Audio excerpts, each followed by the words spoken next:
Okay, good morning, folks. Or folk. Let's get everything back in order. I did a bit of a cleanup yesterday of my area, so organization, or removing the disorganization. And hopefully we will find that useful. If not, I shouldn't have done it. So, let's roll right back into the Panzer II situation. And, yeah, let's pull this turret off. I try to do multiple things at once to be efficient, and I don't operate really well that way. Anikaru, welcome.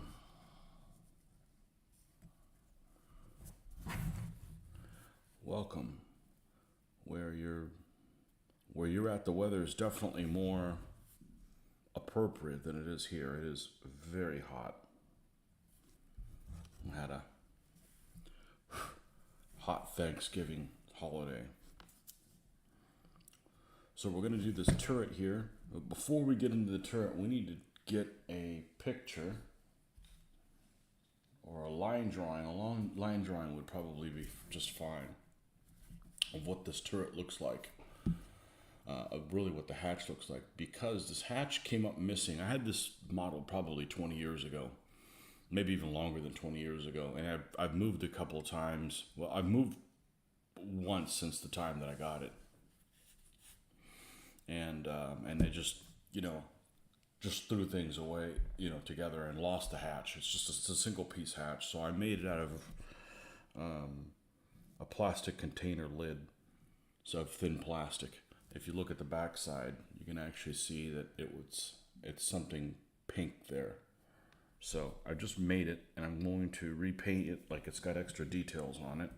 And normally that would scare the shit out of me, but I did that twice in a row on a couple of Panzer IIIs, and I'm really impressed. I still, to this day, it's probably the thing that I've done that I have impressed myself the most by doing it.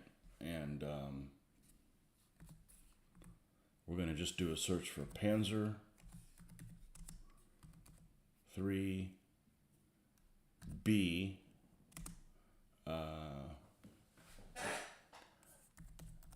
line drawing.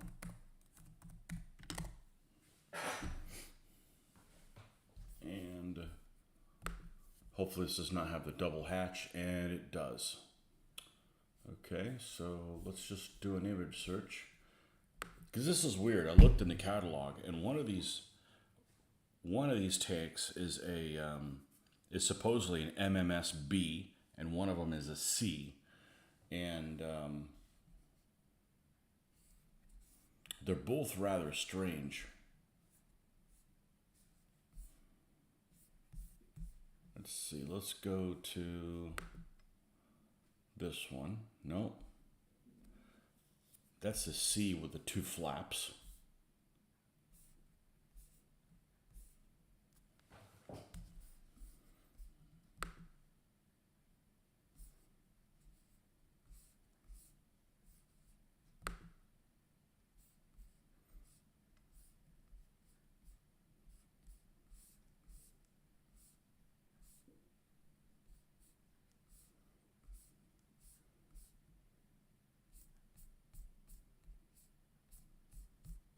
All right, let's do this. Let's do a 2F. The F always had the round hatch. Okay, here's one from Fine Scale Modeler. Okay, I'm going to do the top of the hatch just like this one.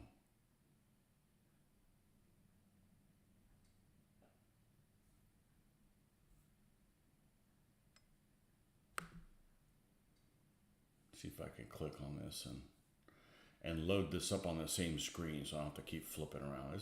Whoever did this is a 1/24th scale Tasca. Never heard of it. Must be Chinese. From Pacific Coast Models.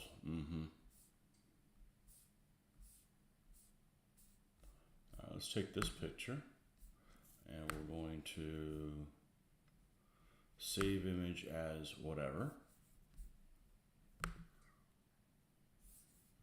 And then we're going to come over here and let's add an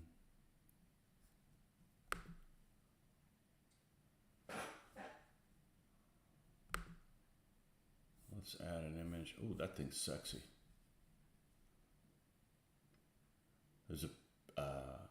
There is a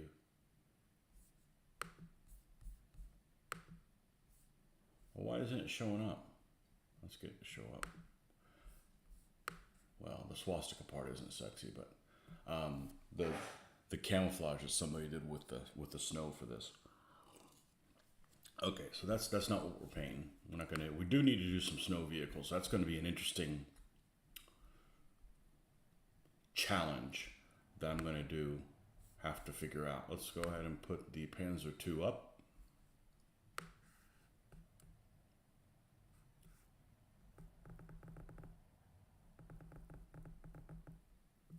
There we go. Open. Yep, that's good. And now let's make that visible. Okay, and I'm just going to put, it's the hatch I'm looking at, I'm interested in.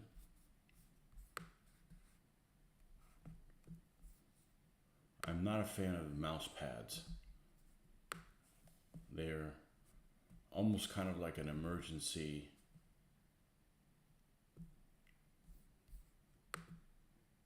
Okay, that's what we're interested in.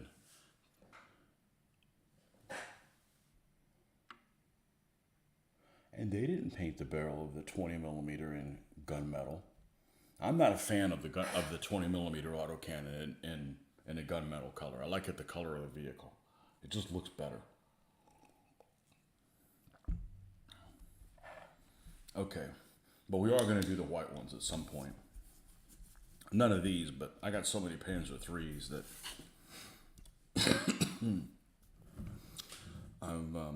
I'm going to have to experiment with that. I think I know how I'm going to go about it, but we need to get out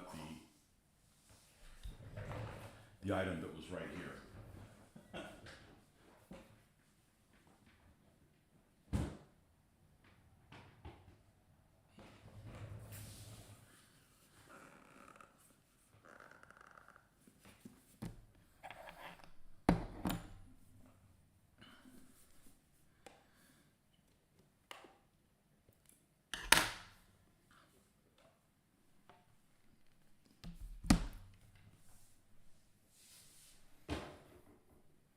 Well, of all the kits I have, the ones that are Chinese are the best ones.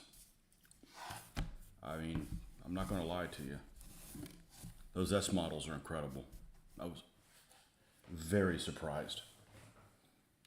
Very, very surprised. Okay, where is... here's the corner of the stuff we've been painting over here. And I don't know that I'm going to...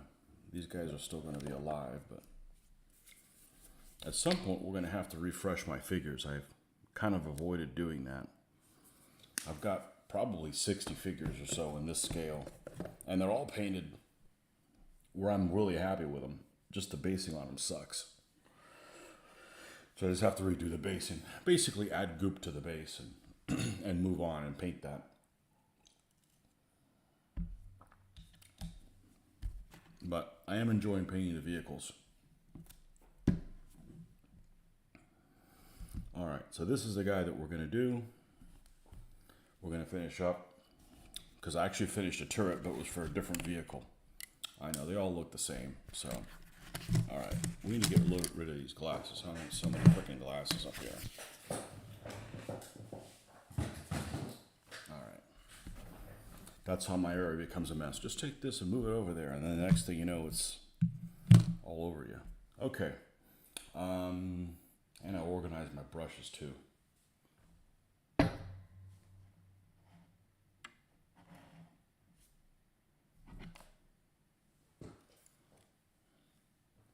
Let's see what we got here.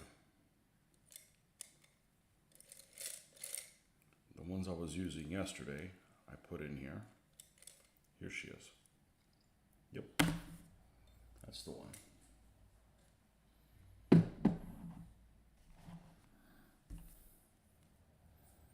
And my water. See, I move everything out of place. Liquid motivation.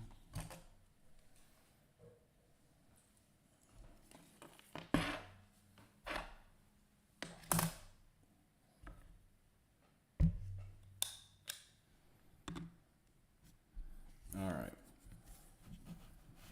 Everything in place where it needs to be.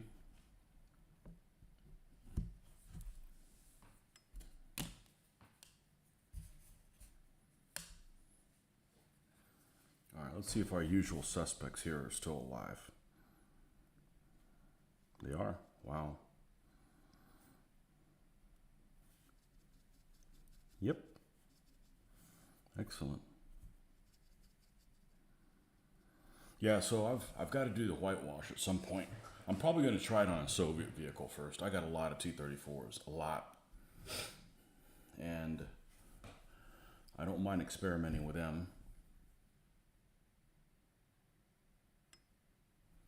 Because I have so many of them.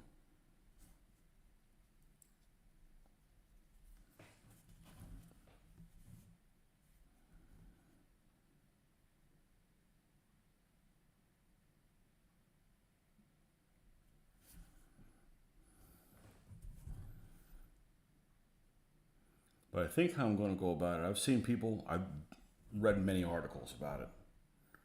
Some people are like, I just paint the whole thing white and then dry brush the green. Yeah, but you're actually doing it backwards. And if you look in close, you can tell.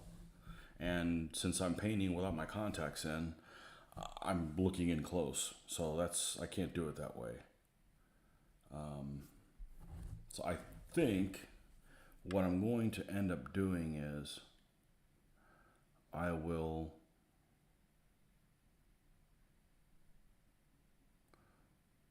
paint it green and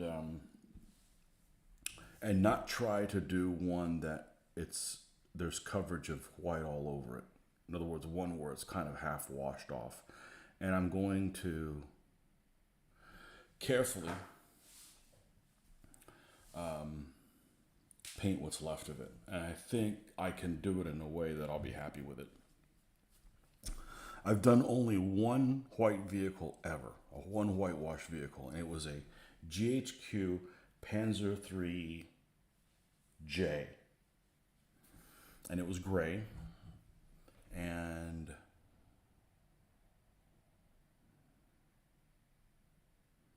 I painted it. I thought I did a really good job, but shit, I probably did it when I was 17 years old or something like that. And if I saw it today, I probably wouldn't like it. But at the time, I thought it turned out pretty well. But I didn't save it. It was when I sold all my GHQ stuff, I sold it along with it, but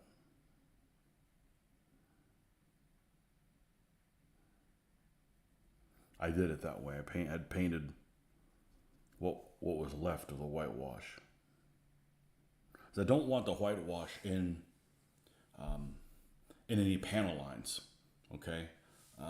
Even though you see pictures of it and it happens, it doesn't look right. You know, you do all the panel lines so that the vehicle stands out, the details of it. And if you undo all that, then why don't you just spray paint it all white and be done with it? You know, so.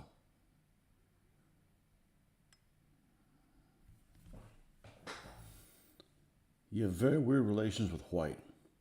Basically, I tried at the very beginning of my hobby. Messed up a model, obviously, and kind of haven't tried to make it anything white anymore. Yeah, I totally see that. But I think I can knock it out of the park.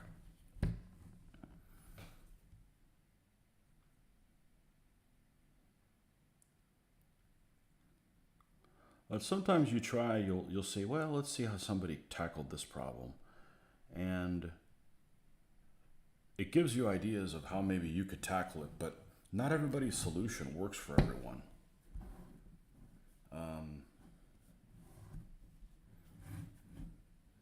Other people swear by that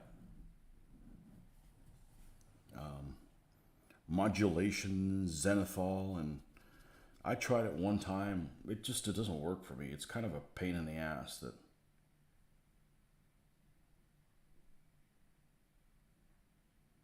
I don't mind doing this that I'm doing. I kind of enjoy it. It's kind of like almost like putting little scratches in it, but not really putting little scratches in it. I enjoy this part a lot, but it's not quick. I've seen there's many people who I really appreciate the work that they do on modeling,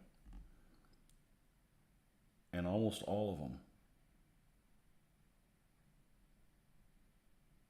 take even longer to paint things than I do. So there are shortcuts, but there aren't really any shortcuts that I would be happy with the results of.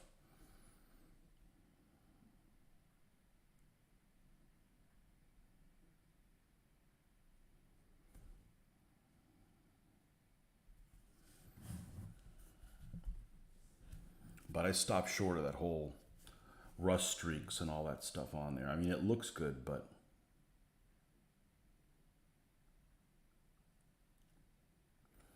sometimes you can just have too much of it. It's one of those things that if you see somebody else do it, it looks pretty cool, but when you do it yourself, you're like, man, I'm not really liking how this is turning out.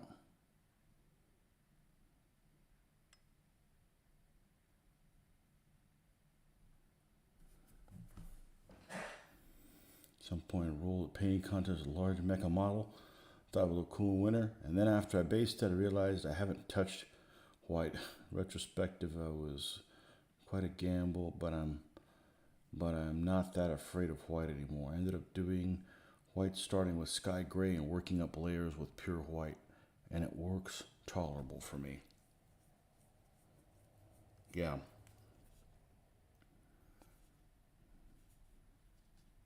Have you done anything like a whitewash vehicle? Because that's basically just one color slopped on.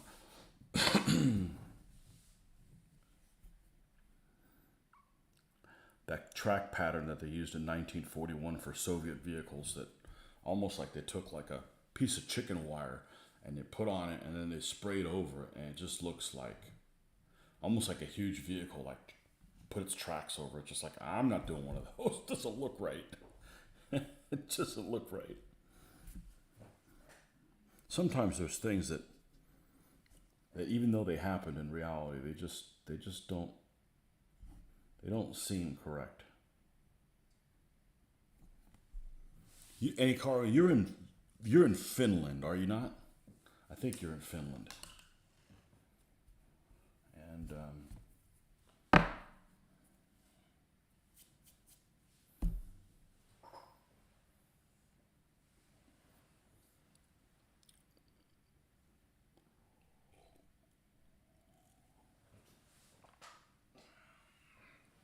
see if I remember correctly.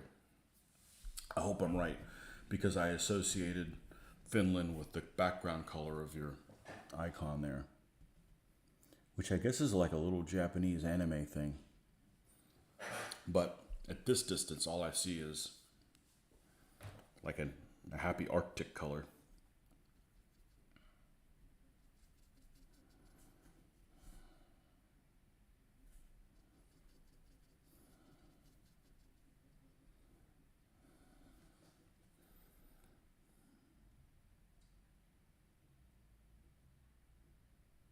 There we go. Just water down a little bit. Let's get these edges to stand out. The Germans love to have edges on their tanks. And honestly, it kind of makes all the details stand out really nicely.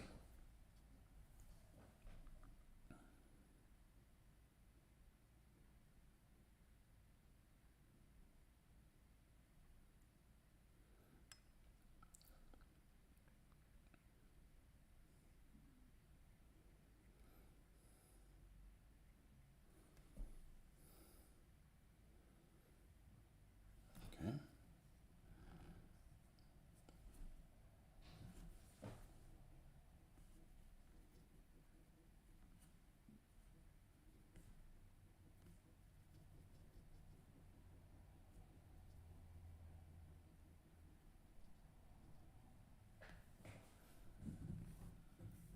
Yeah, my only experience is that little Panzer III that I did.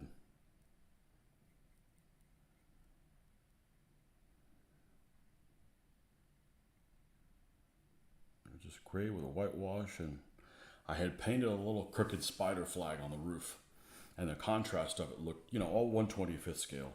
And I thought it looked really good at the time, like that it was really well done, but I probably wouldn't be happy with it, how things turned that I did back then.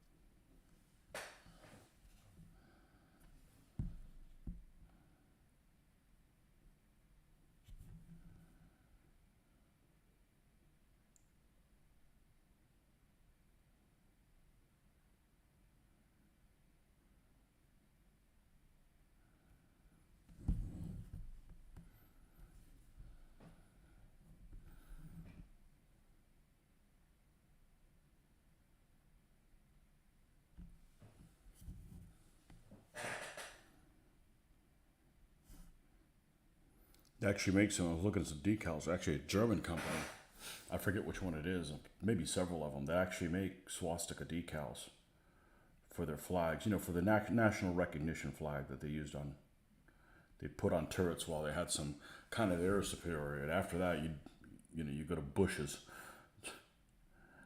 The air recognition symbol for late war Germans is camouflage bushes. You don't want to stand out from Sturmovix or P-47s or anything like that. But I don't know why they would do that. The decal would just lay totally flat, and the flag wouldn't. It would have like ripples and stuff on it. So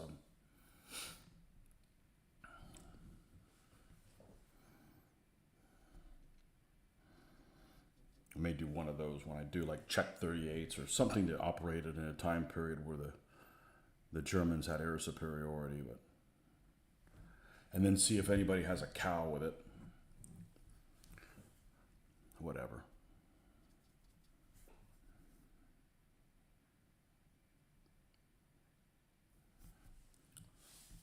If you tune into my show and think I'm a Nazi, then you haven't watched me for very long. That's all I can say.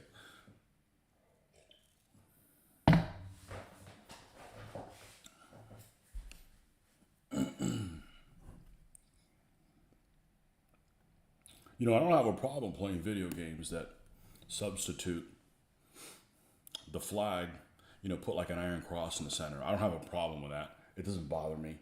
I don't get upset about it. Now, if I'm going to do the modeling, if I'm going to do it, I'm going to do it correctly or not do it at all. But I understand the sensibilities of that kind of stuff. They might think that some video game producer is putting stuff out there to entice folks to old ways or something. I don't know. But what I did not know is that there are actually two flags that were used,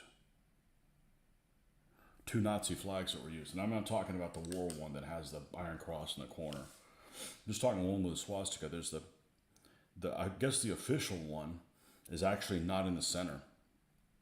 It's so if this is your flag center, you would think the circle would be right in the middle, and that's what I always thought. But I guess the national one is off a little bit. I found that out recently. I had no idea, but it's not exactly something I go and look at all the time. But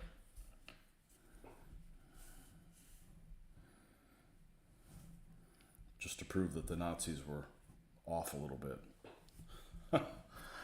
Understatement of the century, but I'm almost I think I'm about halfway through my second book on the Eastern Front, and I'm really learning a lot of stuff that I didn't know. And it mostly has to do with like logistics and stuff like that. I read those kind of books. I want to find out, okay, what type of tanks were in what unit at what time. That's the kind of stuff that I just gobble up. But the logistics and the stuff is I don't know if it's fascinating because I don't think it's very important, but that's just kind of the overlooked part. That's not something that the war gamer in me really focuses on.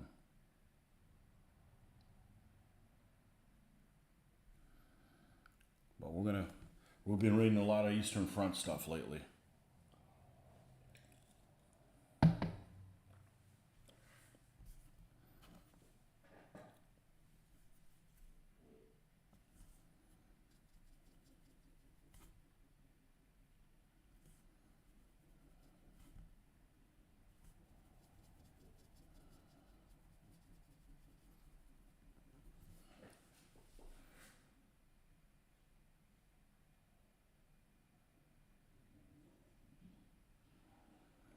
All right, we're gonna have to get to the meat and potatoes here of this hatch. Looks like there's a ring on it, and then there's something in the center too. All right. So they're about equidistant. I don't know that I'm going to pull this off as well as I did on the Panzer III because honestly, that was like I used up a miracle doing that.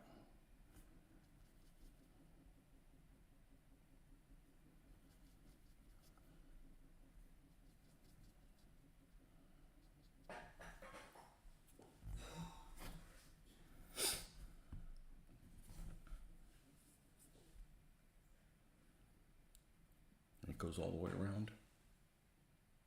Yeah. All right, let's put some hinges on here to make sure that we got the color correct.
I noticed that the delivery times on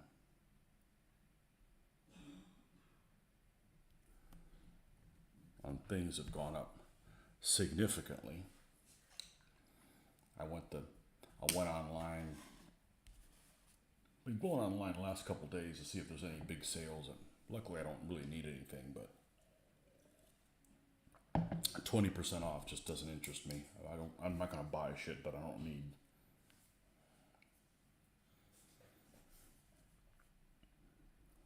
But the delivery times on stuff is just gone up a lot. Stuff that you get within a couple days has now gone on to like almost 2 weeks. So maybe we got to ship it across the seas, and across the seas shipment is going to be slowed down with the. Or maybe they do exactly what they should do: tell you it's going to take 2 weeks and then get it in a week, just in case something goes wrong. And nobody gets upset because you get your delivery early. They get upset because you said it was going to be 2 weeks and ends up being 4. So, used to read about World War II a lot when I was a kid, mostly because several big Soviet books we had. Pretty sure they were a bit politically biased, but they later sparked my interest for history. Yeah, Yeah. Are you out in, what part of the world are you in? I'm pretty sure you're somewhere cold. All the stuff that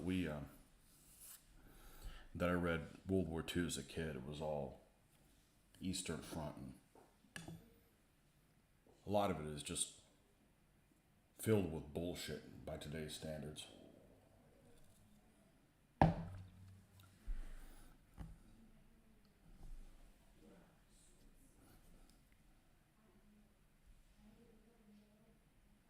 lot of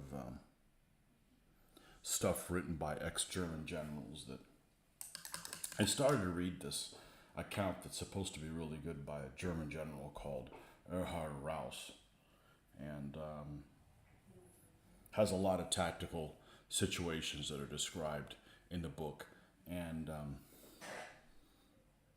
Russia, and yeah, we had proper winter weather. Okay. Okay, so yeah, so the stuff that we read, you probably read things that were the opposite. Hope you're doing okay out there with all the shit going down. So,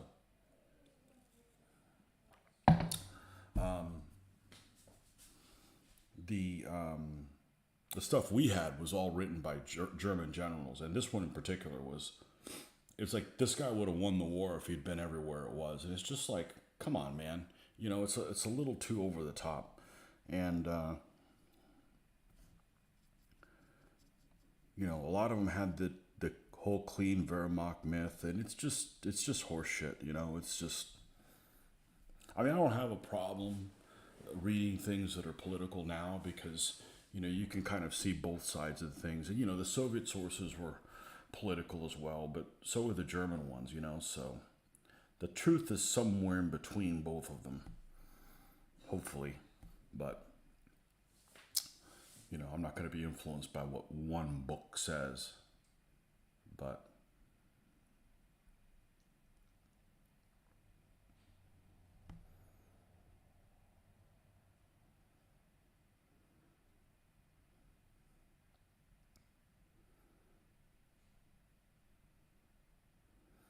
you know when I was when I was younger, it was basically the Germans lost on the Eastern Front because of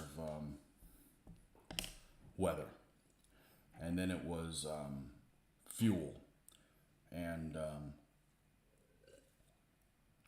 no, it was weather, and there were just too many Russians, and then it ended up being I read other stuff a little later, and it was fuel, and now it's you know logistics too, spare parts, you know, it's everything, it's everything. So you know, the more you read, the more of a clear picture you get, but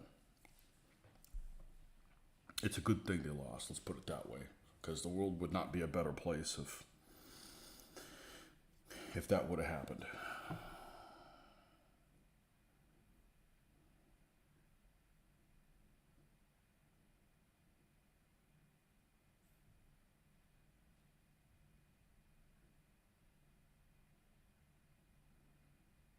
But yeah, everything was written here in the United States was from the you know during the Cold War, it was all from the German viewpoint pretty much, and you know, and it's almost like it's written to try to get you to be sympathetic, and I'm not very sympathetic to them.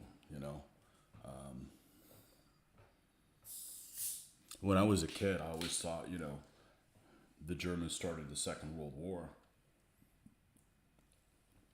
kind of payback for the first one. That's you know I'm a kid. I was just interested in tanks. I wasn't care. I never read political stuff. You know I'm not interested in that. I'm interested in vehicles and action. But no, it's a world. It's a war of annihilation. So you know as a kid I'm like, well they could have won. All they had to do was just be nice to the people that they occupied. But that's just it. They couldn't be nice to the people that they occupied because it was a war of extermination. They wanted to exterminate everybody that wasn't them. So, yeah, it doesn't, you know, it's incompatible, you know. I don't believe that any side of any war does very questionable stuff. I agree with you. And OFC, they try to look better and more normal. correct than the other. Yeah.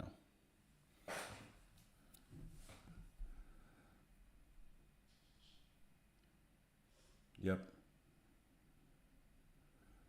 No, I like to play war, but it's horrible stuff. But it's fast. It's like a horror movie. I do it like some people watch horror movies. I'm like, are you watching a horror movie because you like seeing innocent people being attacked or whatever? It's like, no, it's a fascination. So I think war is kind of the same thing. It's a horrible thing. I don't want it to happen, but the tactics and the equipment and everything are very fascinating.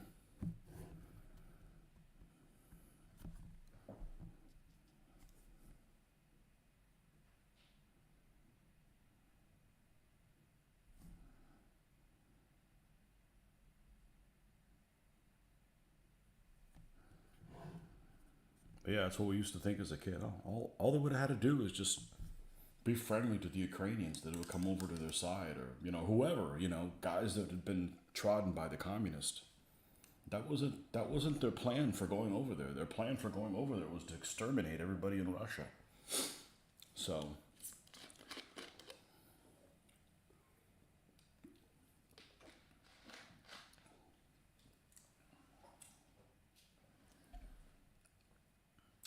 maybe not every single soldier thought that way, but from the top down, that was the plan.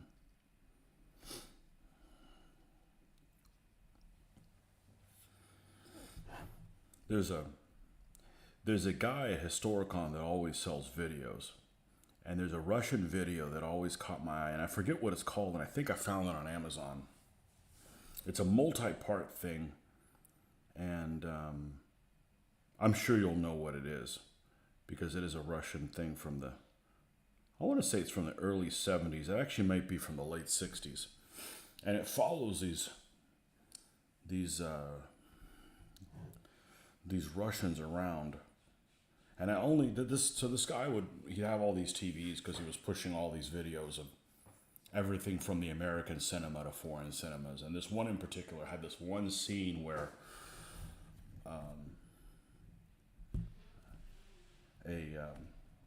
a German tank and a Russian tank knock each other out, and the two crews bail out, and you start hand to hand fighting in between the tanks. It's something like almost like a Kursk or something like that. But there was this one scene later on where it must have been like in Berlin or something like that. But there was this, the Russians were trying to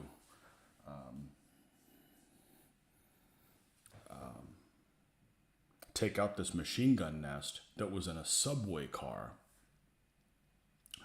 and like an MG-42 or something like that, that they just couldn't advance. They'd have to go through this area that the subway car was at the end, and he was just causing all kinds of problems. So they took a crash boom.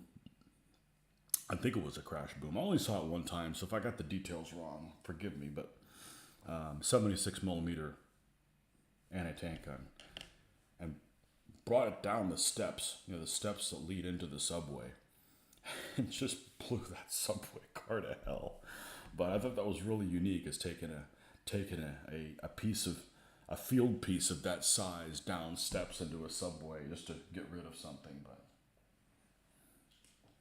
I think I should try watching it and just fast forward all the dialogue, because I started watching it and the dialogue is very dated, and I don't like watching propaganda type movies from any viewpoint, because there's lots of American propaganda movies too, that I'm not interested in watching. I'm a big boy. I can handle the truth.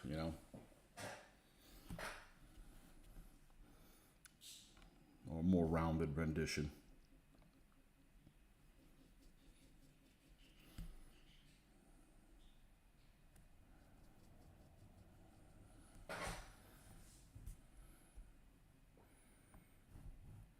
Like the dialogue, and I finally saw Pamfilov's 28. I finally finished watching it, and the action sequences are incredible. I mean, the Russians do excellent jobs of mocking up German vehicles. They really do a very good job of that. And I have an appreciation for those kind of things as a, to get all the right stuff, all the details on there. I mean, that's what I want to see. I want to see, equipment in action, in color. That's what I'm after. And that was pretty cool. But the storyline of those things, just like the storyline of that 234 movie was terrible. But the freaking action sequences were incredible. That slow motion stuff, I really liked that a lot. But that's how I envision. That's how I envision playing war games. My skirmish rules. That's how they are. You roll to hit. Where did it hit? Did it hit at what angle did it hit at? What effect did it have on the crew? When the round didn't penetrate, but the crew was shocked. I mean, that's the kind of stuff that I like.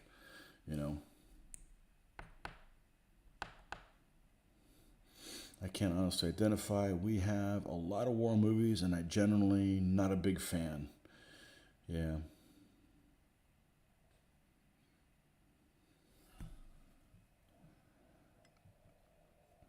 I finally saw that Russian war movie that there'd be this poll on the internet all around, 10 most horrifying war movies, and it frequently was at the top. And it's a movie I had never seen from like 1985 called Come and See, and it's a story about again, I only saw it one time, and I don't think I'll watch it again. It was honestly very psychedelic more than anything else. It was more psychedelic than it was shocking. It might be shocking maybe for people who aren't familiar with what horrible stuff happened out there, but it's a kid that gets trying to stay out of the war, and the partisans come in and recruit him. I think against his will, and he ends up not doing anything. I think he ends up like he just wanted to be a kid. He's like 15 years old or something like that, and the partisans end up doing something and then they go to the kid's village and basically eliminate his village, and yeah, it's not like it's not shocking, but I'm saying, it's not a surprise that that kind of stuff happened all the time. And it's just weird because it has like a lot of psychedelic, like dreamy shit in it, But I finally watched that. It's on YouTube, and I was like, I don't know if I'd call that the most horrible war movie, but maybe if you didn't know what kind of stuff went on.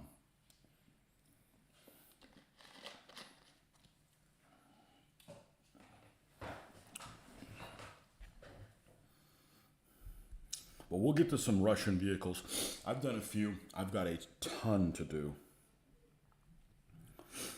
I rarely call them Soviets, though. I don't call them Nazi and Soviet vehicles. I call them Germans and Russian vehicles. I never have really called it. Come and see.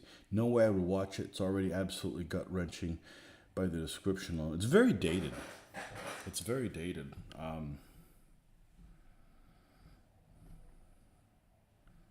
Yeah, you're not missing anything by not watching it, so it's not like it's the best thing ever.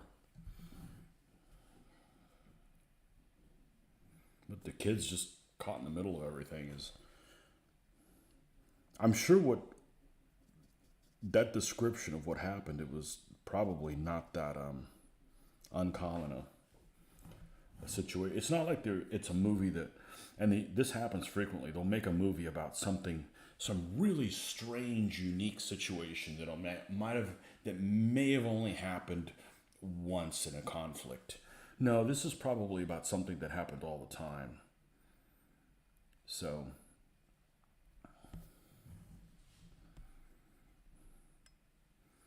yeah, I don't know if it's called something else in Russian. It probably is.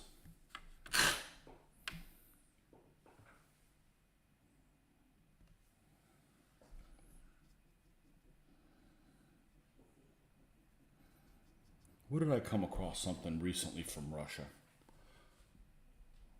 Like a model kit or something like that. Decals, maybe?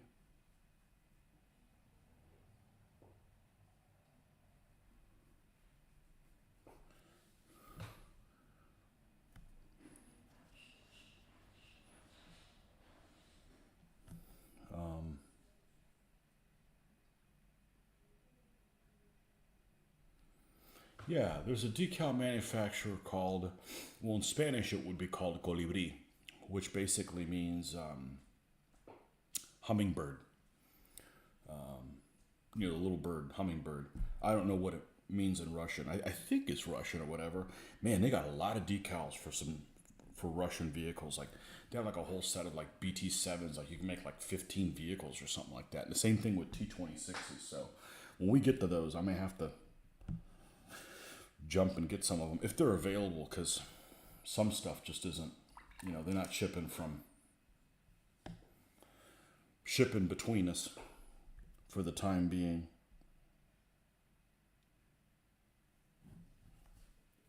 I'm glad you're able to get on here with the outside world. So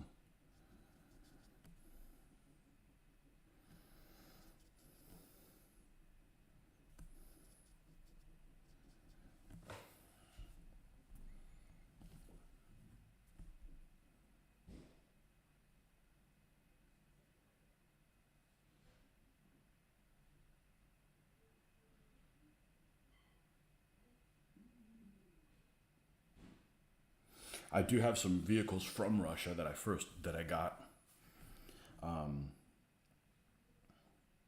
just after the fall of the Soviet Union from a company called Premo, but they're 187th scale and they're really nice though. I mean, they're already like pre-built. I got a couple T28s and a T35, and I think I'm going to use them anyways, even though they're kind of under scale. But I mean, what am I going to do with them? You know, give them away? Now I'll paint them up. They'll look great. And I am a fan of the 41 stuff, the 1941 stuff, when the German vehicles were just small and trash. And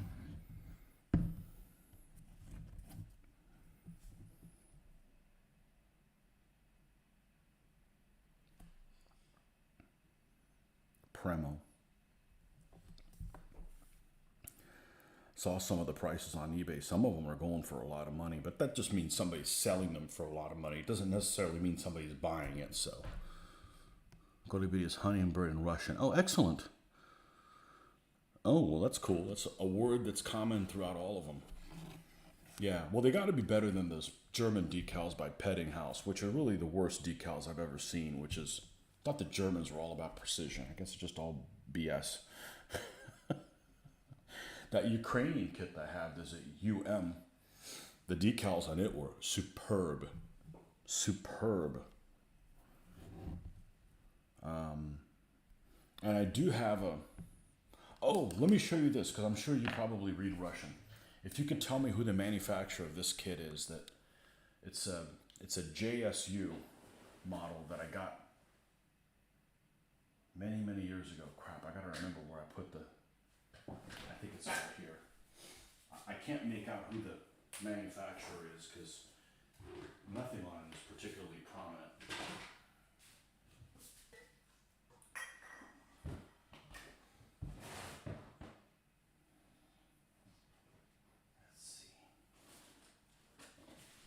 It's down here.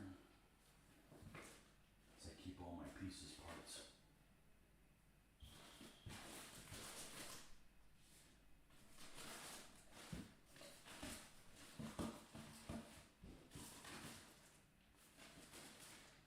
I think it was down here.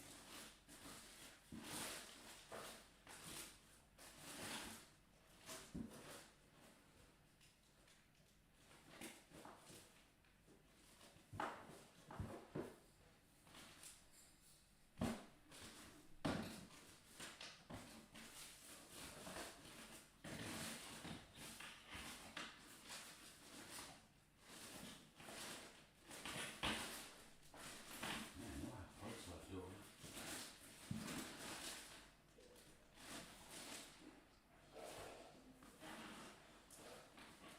Poop. As I leave any parts I have left over, I put them in a little bag, you know, with the instructions. Because there's always stuff left over. You might need it for something else. I don't know where it is. It actually had a lot of detail on it, but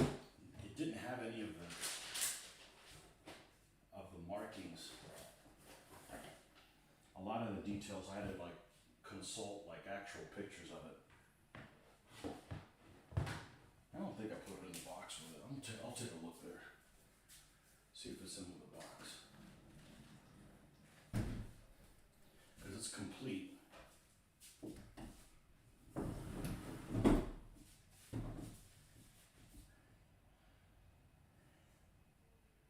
Oh well, I'll have to find it at some later point. I'll post it on the community.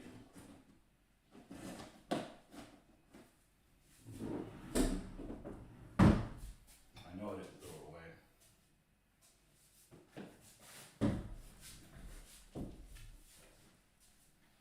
Anyhow, there's a manufacturer that I got probably around 1991. And it was a little rough, but Hoffmann Samatoben. Welcome back.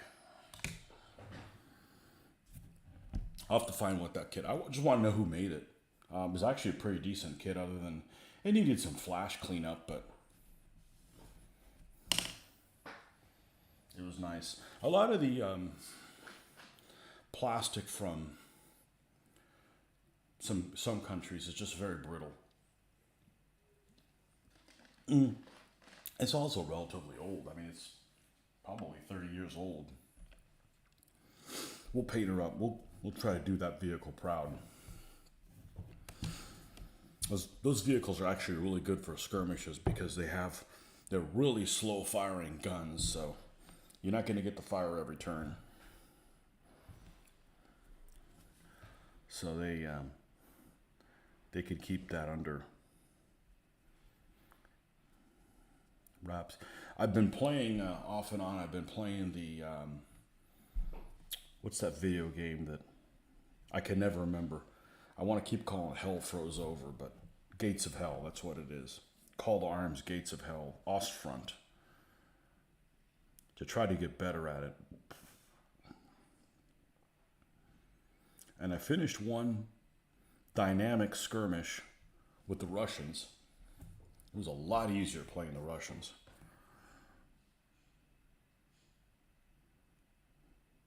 And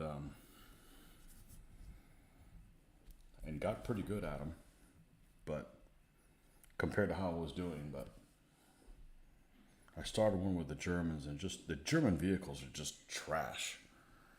Just real trash until you get to like 42.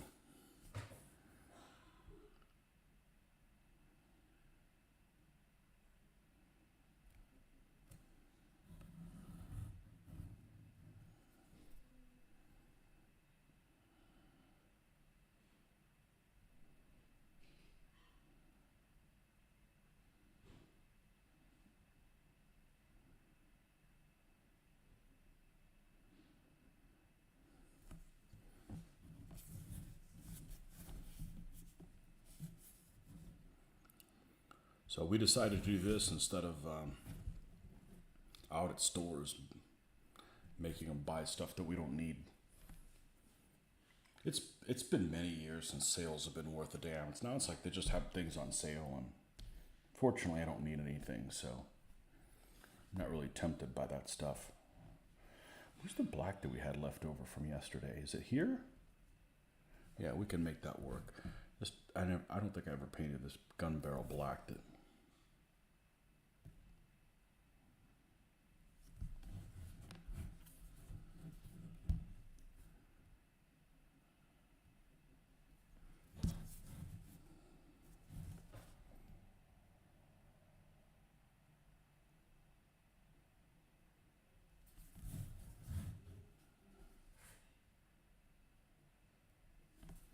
But anyway, so this model kit, I kept the cover of it. I didn't throw the whole thing away. I kept the cover. And it has you could make a JSU, two versions of the JSU 122 and the 152 on it. You could do the 122 with the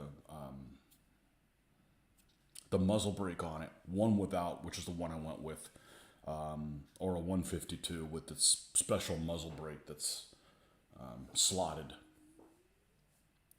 And I don't know who the manufacturer is of it. They may not even be around anymore.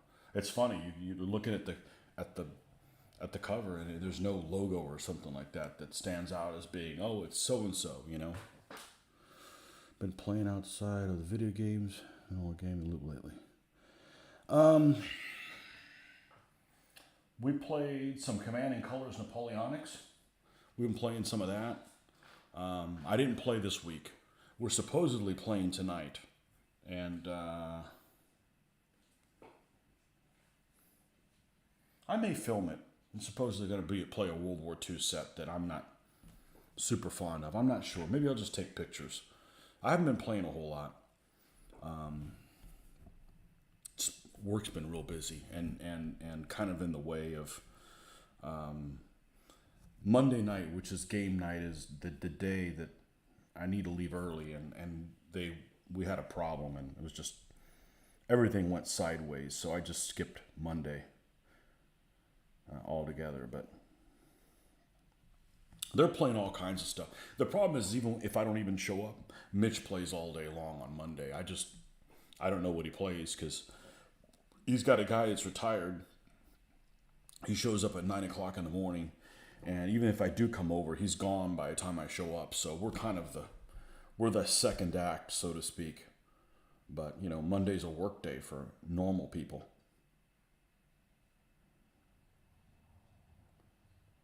So they've been playing some rapid fire, which I haven't got a chance to play.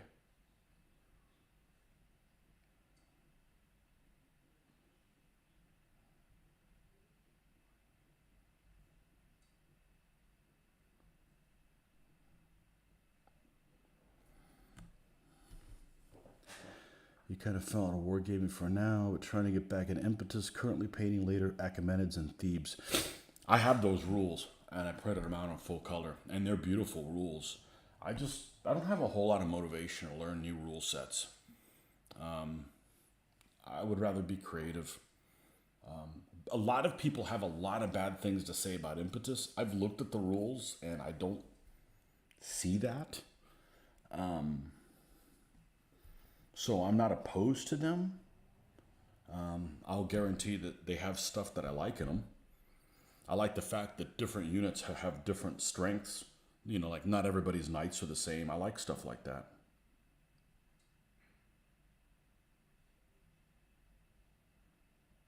I don't know if I'm ever going to get back into playing a competitive game, though. I don't want to play tourney games.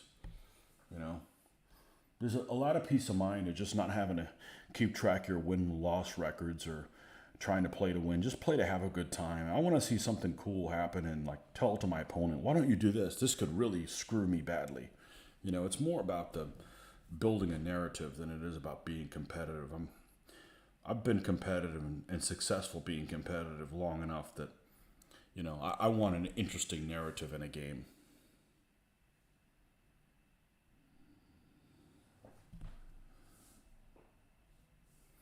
Yeah, the video game is just like, okay, I got 30 minutes. What can I do in 30 minutes? Well, let me get a quick game in.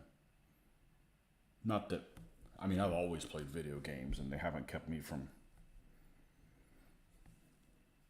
They're not creative, You just turn it on and you just do. There's not,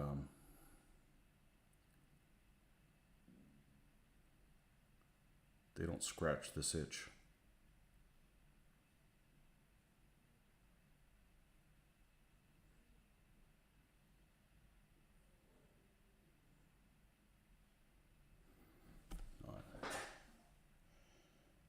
There's a little hatch within the hatch.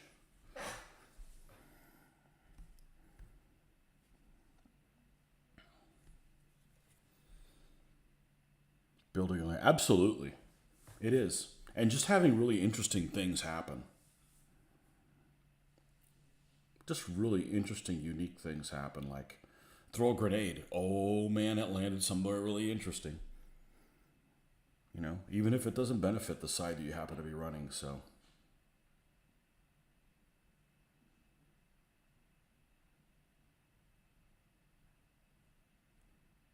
And that's how I always used to play. I just got into doing competitive stuff because it was a way to play with your own figures,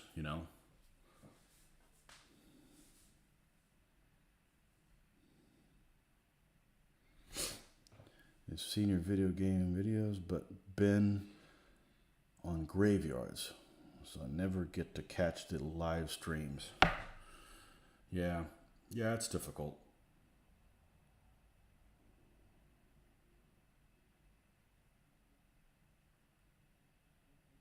Yeah, I don't think I'll film it live. The problem with filming it live then is I'm limited at, I could film here at 1080. I go somewhere else and I can't live stream anything better than 720, and it's just poor. Now, one thing that's happened recently is I did not renew my license to use my video game editor, my video editor, because it went from $29.99 a year to $119 a year. So I've got to make some kind of small videos and try some free ones to see if I don't get totally frustrated. If I do, I guess I'll just have to bite the bullet and pay the $119 with the one I'm familiar with. But I'm going to try to make it difficult for myself, because I just can't justify $120 a year just to edit maybe a video a month, you know? Yeah, the quality isn't. Yeah, and you know, you're doing miniatures, so people want to see what they look like, you know.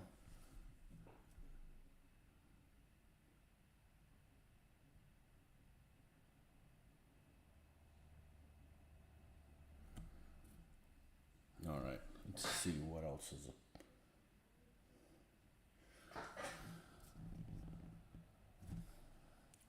Let's just paint this whole thing. Oh.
What video editor do I use? KineMaster or KineMaster, KINEMASTER. I've got to use it on my phone. Editing stuff on the computer just doesn't work for me. So you're kind of limited, and I have an Android too, and I'm always going to have an Android. I'm not an Apple fan, and it's great. It's super easy to use, as it should be. I mean, I always say everybody knows how to edit a video. If you watched any programming, you know, you cut this part, the music starts here, it drops to this, and it's easy to move all those parameters around. The only gripe with it is that it does take a long time to crunch. But the amount of RAM that I have on my phone and everything makes it go about as easy as it has. But open shot for phones, I don't know. I'll have to check it out. But there's a guy, the reason I got into KineMaster is there's a guy from Australia. I don't remember what the name of his site is. Oh, I know what it is. His name is Justin Brown. And he does really good informative videos on the best this or the best that. You know, technology stuff. And, you know, I don't keep up with technology. I mean, I'm interested in looking into a phone editor when I need one, or a video editor when I need one, not keeping up with the trends, you know. But that's what he does, and he recommended the KineMaster was one that he recommended about 3 or 4 years ago whenever I got into it. And I stuck with it, and he just did one in 2022, and the 3 editors he recommended, KineMaster is still one of them. So worst case scenario, I gotta spend $120 a year to do it. But I'm gonna at least try 2 other ones that there's a free version of them, and see if they're not too frustrating. Because, you know, my time is worth something. You know, so I don't want to, you know, save, what's $120 a year? $10 a month. I don't want to get, well, it's not very much when you think of it as $20 a month. But, you know, it just boils down to, do you use it? If I'm making a video every day, sure, it's totally worth it. But I'm not. I'm not even filming every week. You know, you don't use a video editor doing this. This is, you know, this is just basically live. So I have to just kind of consider all those things, but I'm at least going to try. There's one called VLLO and another one that's VN or something like that. So if those 2 don't work out, if they're too difficult to use, if they're too frustrating, then I guess I'll just bite the bullet and get it. But that's a hell of a price hike to go from $30 a month to $30 a year to $120 a year. I mean, it's not even double in price. It's quadruple. So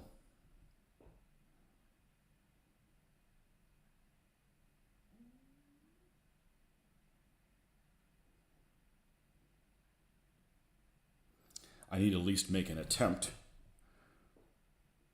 You know, if I'm not going to look for another video editor when a situation like that crops up, when am I going to? But I'm very happy with it. It's just, that's just kind of absurd. So, unfortunately, I think what it means is it's probably going to go out of business. I can't imagine too many people wanting to, you know, making videos is not my my motivation. My motivation is, you know, staying on topic and, hey, maybe there's something I can share with you guys. It's fun, you know. I'm not an expert on lots of things, but there's a few things that I think I've mastered pretty well. I don't necessarily want to take this stuff to the grave. You know, it might benefit somebody, and they're fun to do, you know.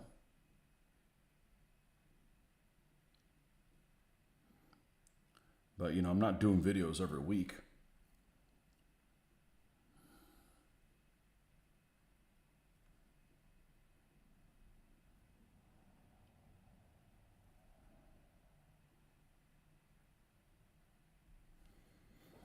But I am going to have to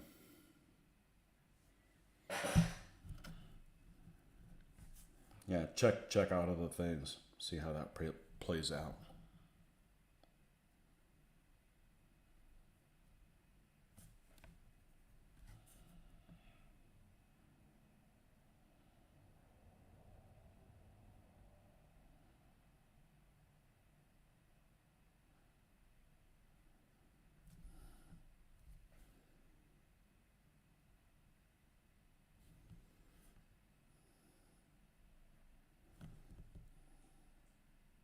Had to leave there for a second because the girls are all going to shopping. I've got no interest. Those days are over, you know. Those days are over. It's been like 5 years or something like that I just do everything online. You end up wasting a lot of fuel, and you get frustrated with crowds, and, you know. I've got too many deals over the years. You know, if I ever go clothes shopping, there's places I go that, you know, you can buy good clothes. They're just things people are trying to get rid of. And I'm used to getting things for half off or even more. I'm like, 25% off for something I don't really need is not, you know, motivating for me. You're looking on Reddit. Looks like everyone is pissed at the price hike. Yeah. Yeah, I believe it. What do you think about Reddit? Reddit is weird. Reddit is like, it's just really, really weird. There's a lot of, I like the internet, but man, there's some people that are just out there to cause trouble. And Reddit seems like one of those places. Reddit, you know. Reddit, what's the other one? Quora. I don't have a whole lot of experience with that stuff, but I go on there and I'm like, it's a great editor because it's just how it should be. It's just easy to use. Everybody knows how to edit a video. You come in, bring a file in. Oh, that one didn't do it. Okay, well, this button. Oh, okay, that has a file. Oh, that one worked. It's just easy to use. My only gripe with it has been it sometimes takes a long time to crunch a video. And crunch meaning, okay, this is exactly how I want it. Go ahead and compact it so that I can send it to YouTube or wherever. And that part takes a while sometimes. You scored pretty big at an estate sale next to me. The dude had some killer history books and has snagged a huge box of woodland scenic stuff. Wow. Wow, you're lucky. I've been to 2 estate sales and went, I don't want to ever go to an estate sale again. Because, it's really sad to see what kind of stuff people collect that nobody gives a shit about when you're dead. Like salt shakers, just shit that people collect. And there's just nothing there for me. No books, never any history books, And I'm like, I'm not going to go to another one. And then the last show, there was 2 estate sales at a war game show. And I cleaned house on that. Absolutely. But, it's sad because people had collected all this stuff, but I'm going to try to use these things that someone else didn't use. Maybe put it to good use, but estate sale at a war game show. And it was, and I've already painted some of this stuff. And what I really like is getting something that is not in usable condition and making it in usable condition.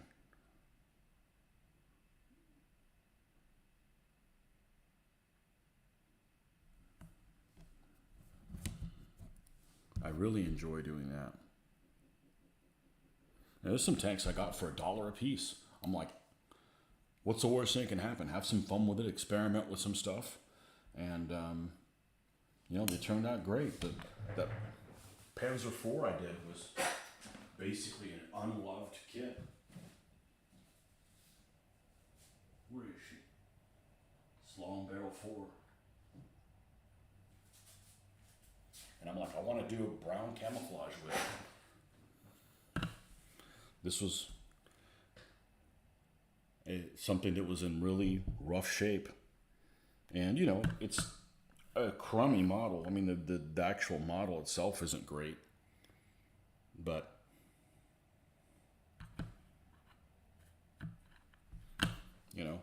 I got $1 worth out of this thing for sure.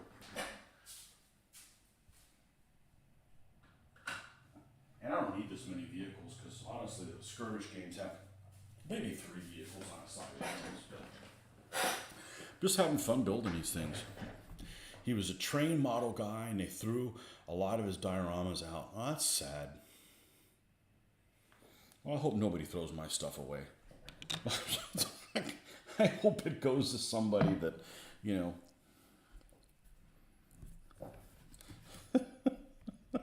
I saw an article recently. I don't really watch the news at all, but sometimes I'll go on, I'll wake up in the morning and say, what's going on new with Google? And they'll recommend things. And this one article yesterday was how, you needed to invest in art. And I am really opinionated when it comes to art because we're kind of artists, guys that paint things. I mean, yes and no. I know what kind of effort goes into doing some things. And there's just some stuff that I don't care for and did not take a lot of effort to throw together. I'll leave it at that.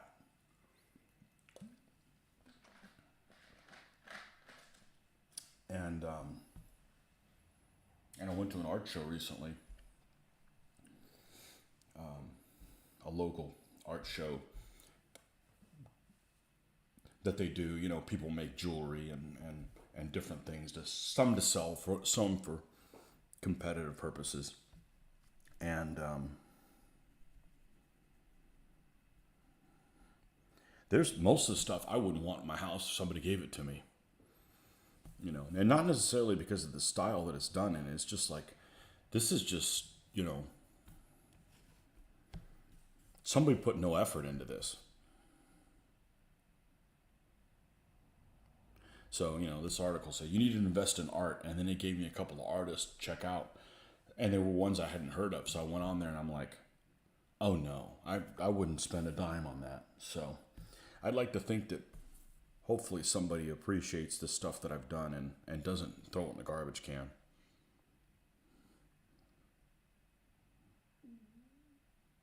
But you never know.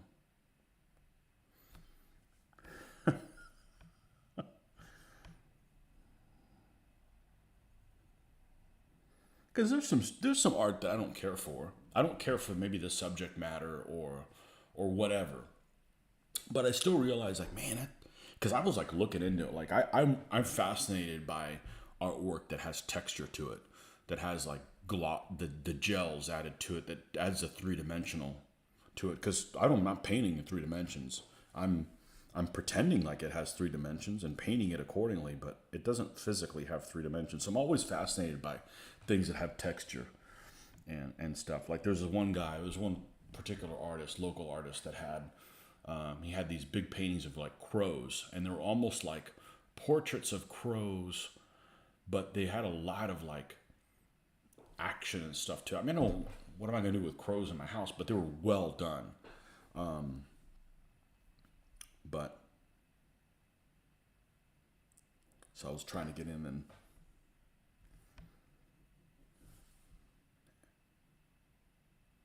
and get into that. I really should do more of that. I should do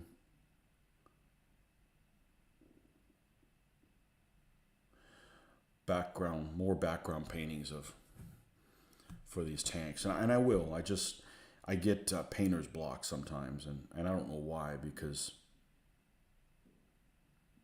I think I can paint my way out of any problem. I've done it long enough that I can do it, but it took me a long time to do some backgrounds for my tanks to be shot at, and it's really fucking easy. It's unbelievably easy, and that's using craft paint. You know, this stuff, garbage, so to speak. You know, you don't have to use, Liquitex or acrylics or oil paints. I mean, obviously, if you do, it probably would turn out better, but I don't need to develop that skill set. I want to just kind of work on what I've already inadvertently built over the years. Inadvertently? Yeah. Anyhow.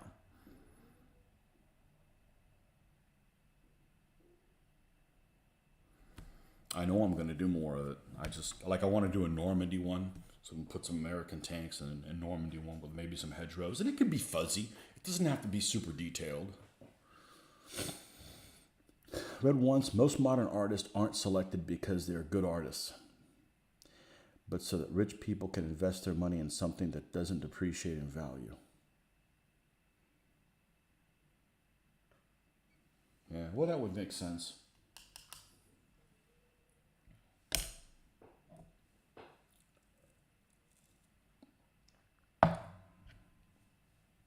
I also don't understand people that don't do something the best of their ability. Like, I try to paint as good as I can.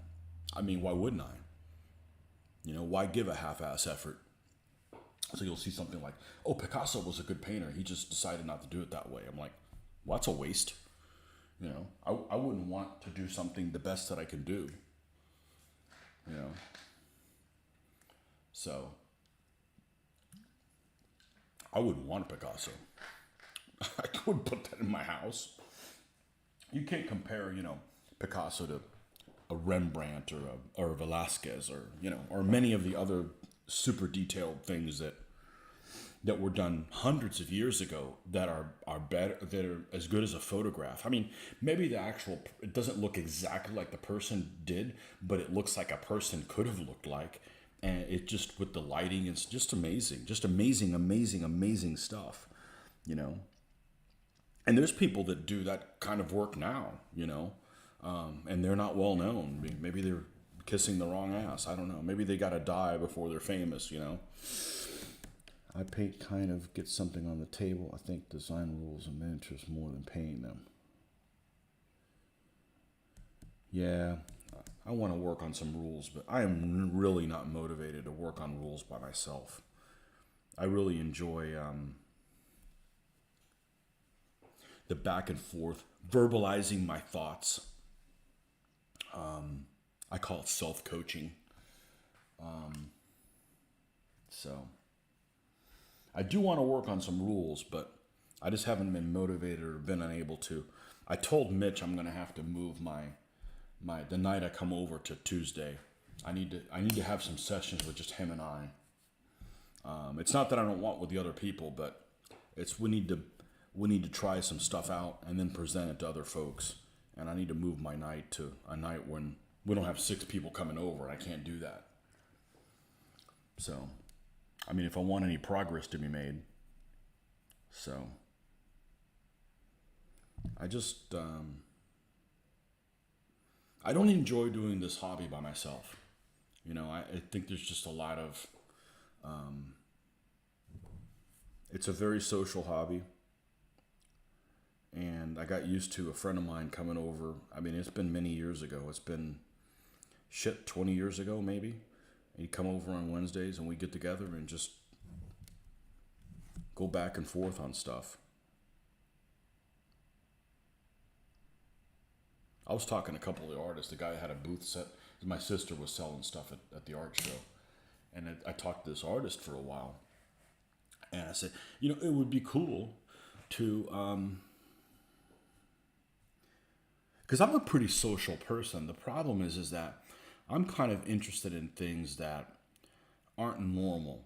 They're outside the realm of what most people are interested in. Most people just sit around and talk about fucking sports and argue about shit. Now, I'm interested in history, wargaming, art. I think it would be really cool to have like an art thing that you'd go to every week. And you get together and just be in a room and talk to other people about techniques and stuff you could do and learn from each other. I think it would be really cool.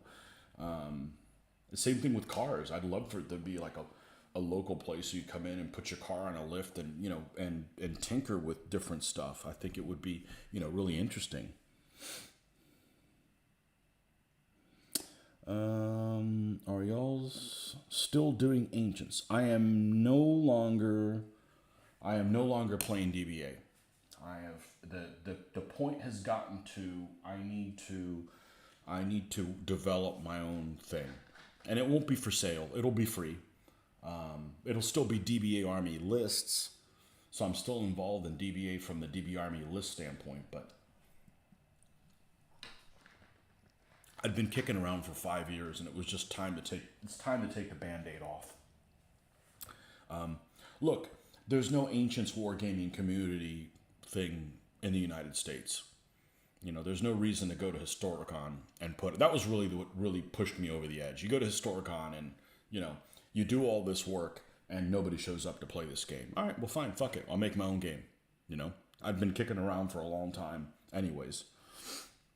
That based on my experience in almost 20 years of playing DBA,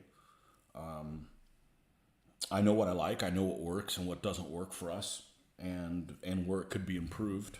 And you still have to buy the DBA Army lists because I'm not making Army lists. But it's going to be a long slog if it ever happens. And I'll put that if it ever happens because, I don't see myself like hiding in a basement and working on rules because that's just I don't want to work on them by myself. And other people come up with ideas. But I also don't want to work on stuff with someone who's new to the game. Like, I don't really want to teach anybody else how to play DBA. And I'm not taking any of my videos off, you know. I mean, we did them as good as we could do them with the information that we had. But I don't really want to teach any people how to play a game that, you know, you keep going round and round and round with these problems that are not solvable because of how the rules are written. You know, and I just got tired of it, especially since I have a job that basically I'm a fixer, so to speak, among many things. But most people's jobs, I think, are fixers, and it's just really frustrating to keep having the same problem coming up over and over again, and there's no way to make it better, you know, other than to do like an unofficial guide or something like that, which I have no interest in doing. You know, the author should have done that if they really wanted to.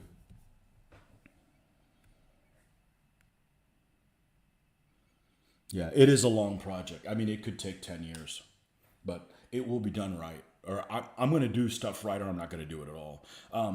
The Renaissance stuff that I did was done rushed with folks that was back when we didn't play weekly, and that's really kind of the catalyst for it. I wanted to play Renaissance, but I can't play Renaissance and use the DBA engine as it is to play it, because it's just not going to feel right. And you know, I'm not interested in publishing anything. I'm also not interested in somebody taking my shit and publishing it either. So I've talked to a couple folks, because I do this because of the love that I have for it, not for profit. I do things I don't like for money, you know. But it will take a long time to do it. But, and you know, I'm not asking anybody's permission. I'm not charging for it, you know, and you still have to buy the 3.0 rules to get the army list. So, but I'm not interested in doing the publishing, because one of the things with the publishing happens is somebody will come up with a set of rules, and within a month of the rules coming out, there's already an errata. So it's hard to get, okay, everybody bring your rule book back, and we use this page, but this page supersedes the other one.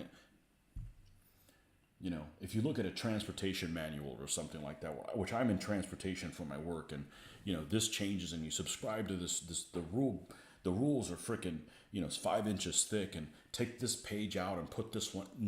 No, it needs to be somewhere that I have control of where it is, and this is version 1.00002, and then you come up with a new one. You take the old one off. You can't get the old version of the rules, and then the stuff changes in there. And maybe even do something to the point where, you know, you put the new changes in red. So the changes that are in red are from the old set. So if you're familiar with the old set, you just need to look at the red stuff to see what changed, you know. It just needs to be, for those of us that are on the front lines of getting people to play this rule set, it needs to be less torturous for us, because we're doing it for free. You know, if you're teaching people how to play DBA or whatever, you're signed up for you're doing this for free. So why be tortured? You know. Let's see. A good direction to take. Free and keeping the DBA 3.0. Yeah, nobody wants to rebuild army lists. You know, what am I going to do? Create army lists that are based on someone else's, stealing somebody else's ideas? Other people have done that and charged for the rules, and I don't really think that's not who I am, you know. And I don't have a problem mentioning who my ideas are influenced by. I mean, I think the world of Phil Barker. He doesn't get that people can't understand. You know, we want to play the game correctly, you know, and if you're playing his game wrong, how he did not intend, you might think, well, he's not that smart, or this isn't a very good idea. But if you're not understanding his concept correctly, you know, you're judging him on something you're not understanding. And I think the world of him, you know, and I'm not afraid of saying, hey, this is influenced by so and so and this, that, and the other, you know. not use these cliche phrases that dance around. Well, I don't want to give somebody credit because they might sue me. Well, how about don't take his work and publish it in somebody else's name like it's your own work? I mean, I didn't go to, that's how I was raised. Justin Sobaka. Welcome. I'm guessing it's Sobaka. Sobaka. Cool icon. I'm the same way. I don't like being, I think you mean around people anymore. If I'm not building flames of war during the winter time, then I'm finishing camping, hiking, and going to museums and lighthouses. You don't like being our people anymore. You don't like being around people? I don't like being around the wrong people. There's a saying in Spanish that translated means better to be alone than being around the wrong folks, than being accompanied poorly, I guess would be the translation. And yeah, don't be around wrong folks. Be around the right people. I'm a social person, but the problem is people on the street don't know shit or are interested about knowing shit about things I'm really passionate about. And it's difficult, you know? It'd be like, all right, cool, book club. People like to read books. They like to read shit that, you know, is just not what I'm interested in, you know? No, nobody that plays tabletop war games, so now it builds the higher part of it. Yeah, well, I understand there's a lot of people that have the wrong attitude when it is to play games. I've been pretty fortunate, but I think I set the bar pretty high, not putting up with nonsense. Like, you know, people that throw dice and stuff like, you know, and I razz the shit out of people, but it's all in good humor. And when I was a kid, when I was younger, when I started wargaming, I played with an older crowd that was probably 15 or so years older than I was. And they just weren't having a good time. And sometimes sometimes bad things happen to the folks you're commanding, and you just need to laugh about it and realize it's just part of the narrative. And some people just can't do that. Some people have to win all the time. And it's like, you know, the other guy is trying to win too. So, yeah, it's a very unique way of writing rules. I've seen some people try and make sense out of it, but those rules get way too long. Yeah, he's a really sharp guy. You know, I've met him. He's a really nice guy. I have no problem with him.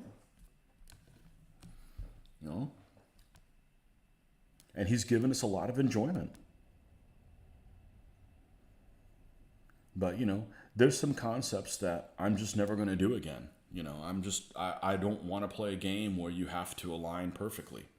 And I'm not buying that you can't get around it. Oh, yes, you can. You know? We got enough experience playing war games that and a lot of rules get made and they don't play test them because they have this,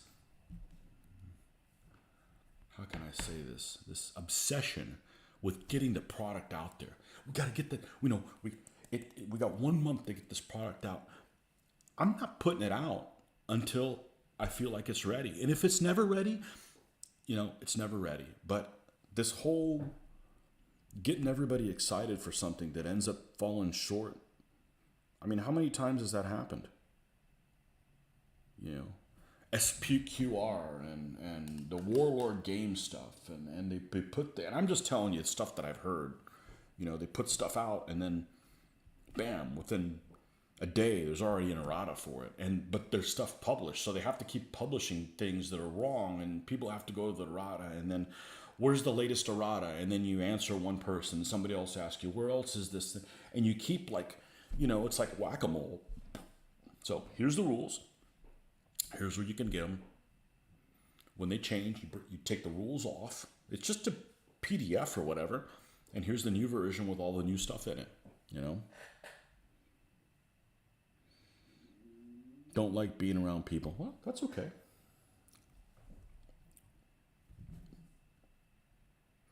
I wish I could not be around people at work. I like being around people for my hobby. Some people. So that's the thing about running games at conventions, all right? When you play a game, you wouldn't want to be around me? What have I done to you? When you play something like DBA and you get somebody who's a sourpuss or somebody who just, I can't wait till I'm not playing this person anymore. The torture's over in about 50 minutes. As opposed to a game where you're stuck with them for 4 or 5 hours. If you run a game at a show and it's open for anybody to sign up, you don't know who's going to sign up for your game. And maybe be somebody who you don't care for, has a bad attitude, and destroys or ham-fists the things that you've spent a lot of time working on. Because, if you make a mistake and you bend up some tank or something, look, we all make mistakes. I fucking make them. I bent up something just yesterday in my painting session. It's going to keep happening. I'm human, unfortunately. I'm working on it, but I'm not being very successful to get out of that trap. But there's just some people that are just careless, and I don't want to see. So I don't want to run a game at a show. And I'm sorry, I'm particular, and I want, if somebody has a bad attitude, and in playing several hundred different people during DBA, I've come across maybe 5 people that I'd rather not play with again. That's a really pretty low number. But I don't want to have to open my game up to who knows who, I'd like to add more narrative elements to wargaming, maybe even some tabletop RPG elements. Yeah, that's okay. The skirmish game that I play is RPG-ish in a way, in that you're only managing like less than 10 people. So it's a problem when one of them dies and you got to go and, try to heal them, or not heal them, but, bandage them up, or they're, suffered different kind of wounding or something like that. It's personal. Not RPG from, check for traps standpoint, but yeah. Yeah, I don't want to play a skirmish game and you're moving around a company. That's, that's not a skirmish game. That's just moving around a lot of guys.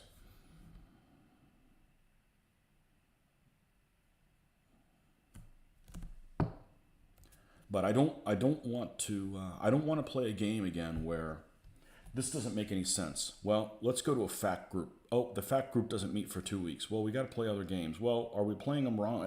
No. This is a problem. This doesn't work. And let's try to clear this up, or this rule isn't written correctly, or lots of people are doing it. Let's fix this so we don't keep having this problem. I think I'm pretty balanced when it comes to not like, well, we need to make it this way so my one pet army always win. No, that's not what we're here for. We're here to participate in history to a degree, and learn more about it and have fun while we're doing it. And be competitive. I don't care if I'm not playing a tournament. I'm going to be competitive. I'm going to try to win. I'm going to try to get milk out of a brick, try to get everything out of it. But, if something's obviously everybody's abusing, then maybe we need to change it so that it can't be abused. There's nothing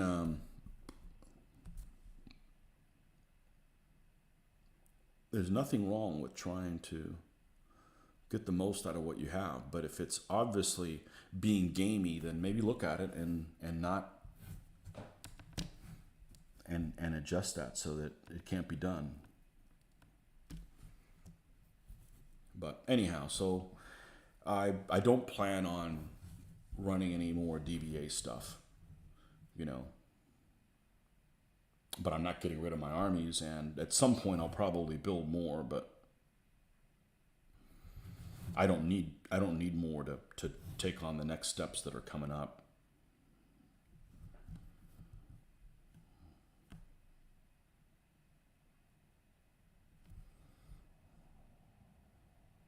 We've already started taking some steps, but it's just I need to do it in a format that it's more consistent so that you can make some progress, because just getting together who knows when, because too many other people show up and we can't really do that, isn't going to be the way forward. I'm never going to get there, you know.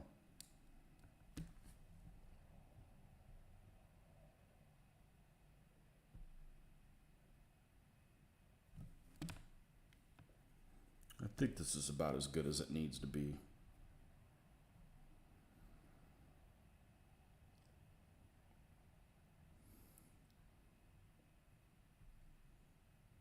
An impressionistic hatch.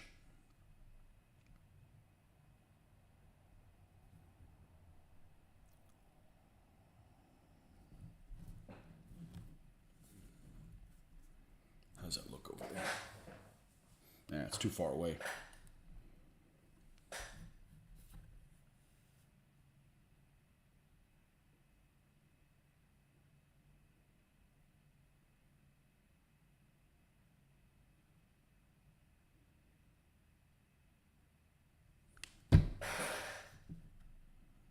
Let's put this on the bottom, see how it looks all together. I just got to find which bottom it is. It's the one with the smoke grenade launchers.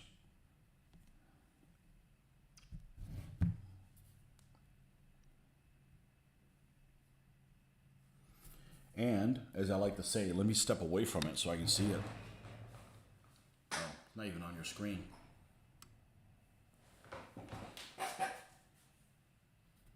Well, the hatch is too light. The hatch is too light. Other than that, man, the edges look good.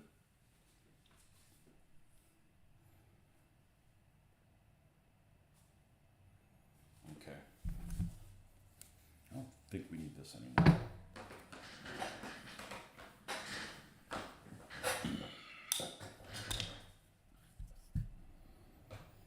Yeah, the problem is with doing this stuff is I need to find my style with vehicles, and I've found them in the ones I've done before, because I don't like the paint chipping. I think it's too much. I can actually do some of the.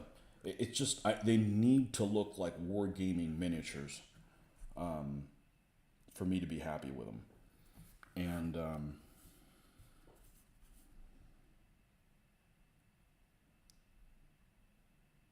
So it's kind of a impressionistic to a certain degree, but I don't like the dust effects that people do, because you get these lighter colors and recesses, so it undoes everything that you've done.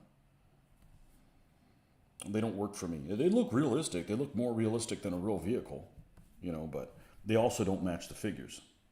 So the figures almost look like a graphic novel, but then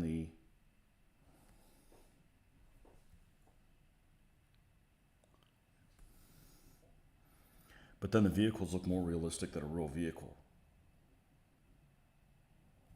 But that's up to personal choice, how they want to handle that.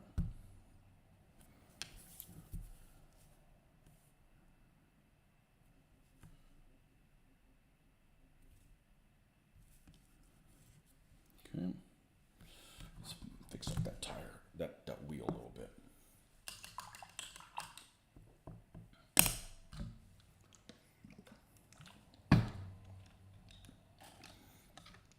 Like, the guys have been playing Flames of War and Rapid Fire and stuff like that.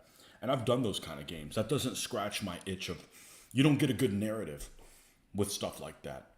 You don't get a good narrative like, you turn your turret around to fire this thing and you get a gun jam. And you don't get the role playing aspects that I'm interested in viewing in this type of a game. I've done the 1 to 5th scale operational type stuff before. It's fine. It's not where I want to go with it. It's not my thing. It's not one of those things. I don't like, you have all these tanks and you move forward and the medium tanks all move the same speed and you can glue the turrets down because turret rotation's not figured in. I've done that stuff before. It's not satisfying for me. It's fine for, other people, but It doesn't scratch my itch.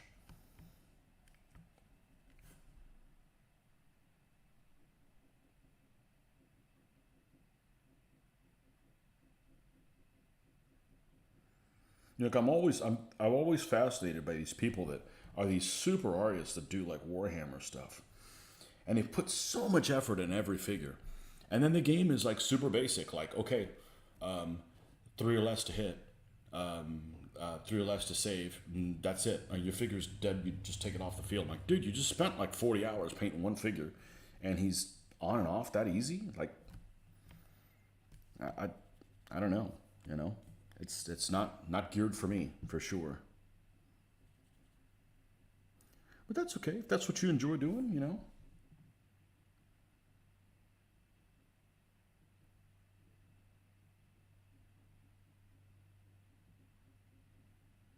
so be it.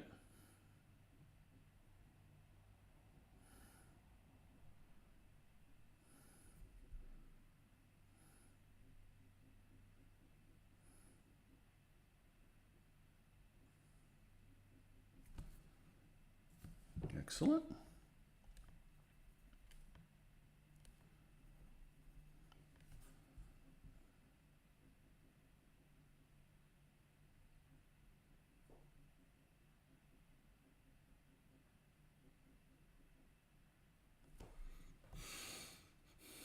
Cool. We just got rid of all my Warhammer stuff from the 80s and 90s because no one's playing anymore. Yeah. And you don't like being around people. I've seen people play Warhammer. I've walked into a store and I'm like, I don't want to play with that guy, that guy, that. There's a lot of people that play that have no honor, and I have no tolerance for that. You know, you got to play honorably. And like I said, I've been pretty fortunate that the folks that, and there was a long time where I didn't have anybody to play in town. I mean, like 12 years or something like that.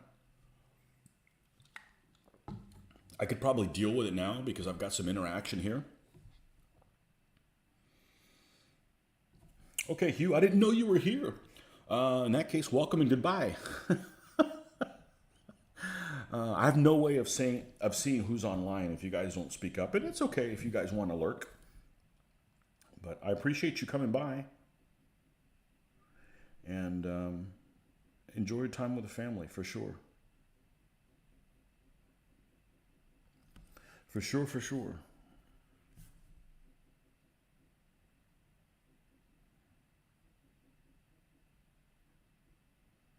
I don't get to do any of this stuff with family. My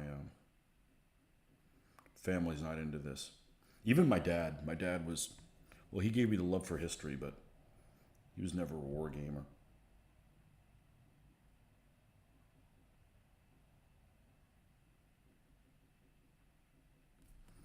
Different generation too. He's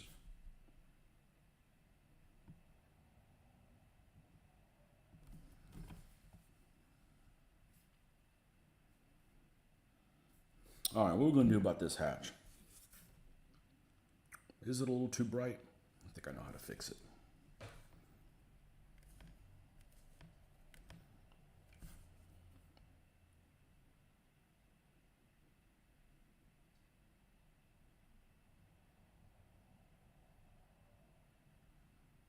Widen this a little bit.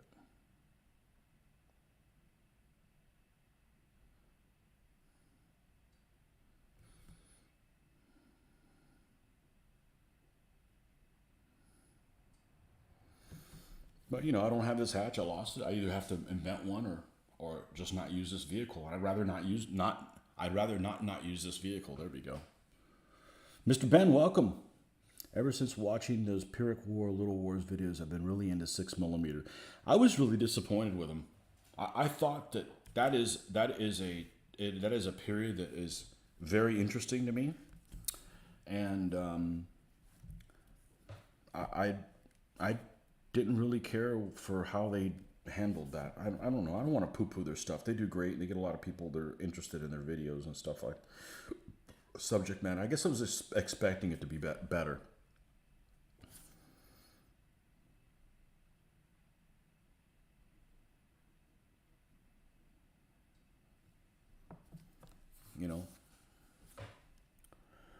Some of their guys, wouldn't want to play with. I don't know. Maybe it's just how they come across on video. I met one of them at a convention, and they're actually pretty cool in person compared to the video. But you never know how people are going to be in person on a game as opposed to being filmed. I try to be the same asshole all the time. It's just too much effort trying to be somebody else. Love me or hate me, here I am. That got better. Okay. I think.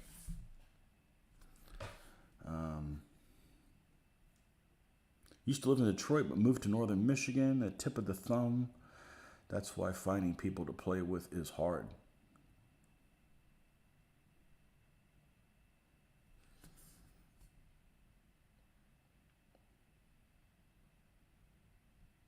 Tip of the thumb. Here. Okay. I don't know anything about Michigan. Other than I probably would prefer the weather there now than it is here. It's just too hot. We had a hot Thanksgiving. It's hard to get into the spirit of it when the temperature isn't right. We've had Christmas before where it's been 85 degrees. That's just like, that's just terrible. I guess it's better than getting snowed in and having to shovel stuff, but if we have to shovel anything in Florida, it's bugs.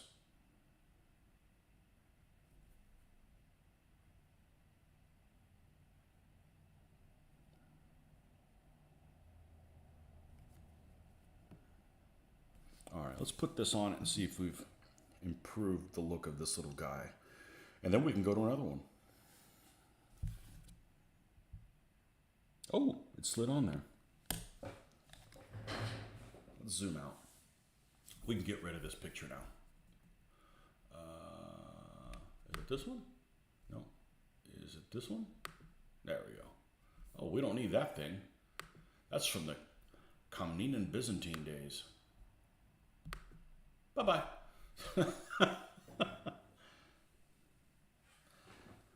A vid popped up, a recommendation asked by Frank Frey. I mentioned it was from Gainesville. I was wondering if you'd encounter him. No, I have not. I know that he lives nearby. He doesn't go to shows. I'm thinking he has health issues. I have not encountered him. Thanksgiving was 56 degrees and sunny, perfect. That sounds pretty good. That sounds pretty nice.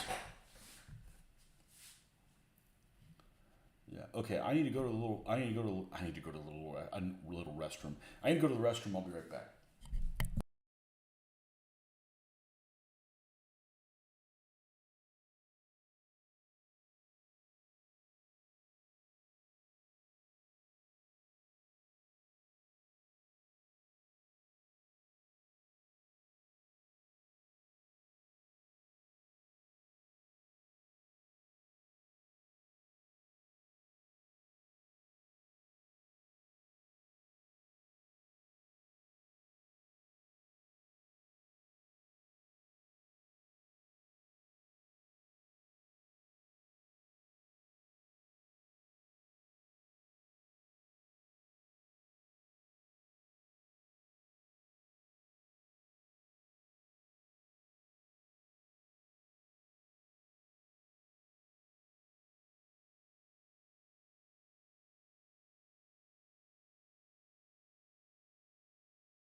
Okay, I'm done going to the little restroom.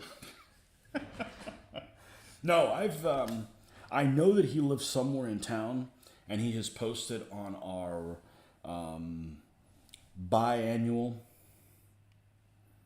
Did I say that right? The convention that happens twice a year in Orlando, and I know that he does other scales and other things. And there's actually a guy who's on my friends group. He's a Facebook acquaintance that he went to a show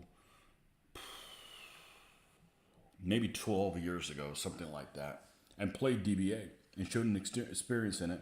They did not live in town. They've moved into town, and has never contacted me. So, people play different games, if there was somebody local that played 28 millimeter, I probably wouldn't reach out. I just don't do 28 millimeter.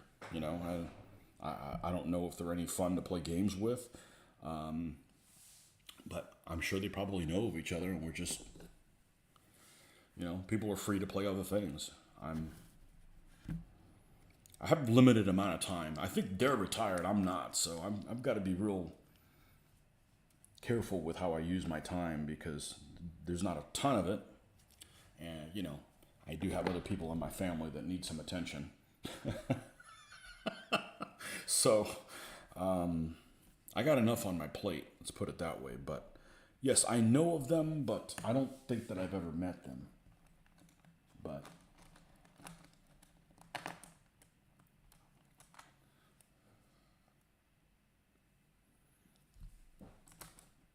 and I haven't heard from them in a long. They haven't posted anything in a long time. So.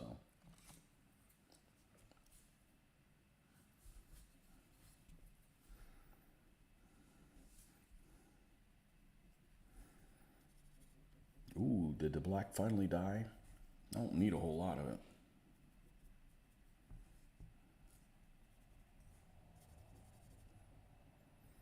But a lot of people are like into too much different stuff. You know, and it's not that it's bad to be into stuff. It's just there's a limited amount of time. Forget cost. You know, that isn't a factor. It isn't necessarily one for me because I don't overbuy shit, but I see these people that do videos that are just into every period all of the time and don't get anything done. Like they'll do one unit for one thing and something for something else, and they're just all over the place. And yes, I've done that before, and it feels like crap, and you have nothing to show for it. So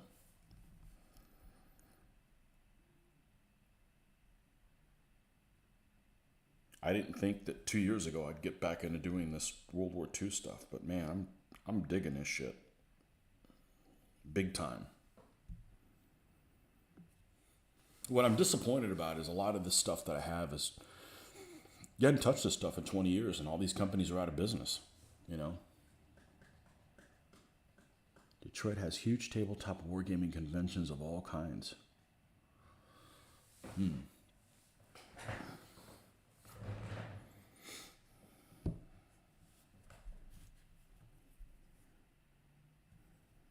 Yeah,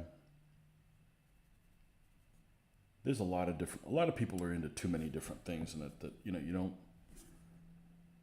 Florida has so many things to do that don't involve sitting in a room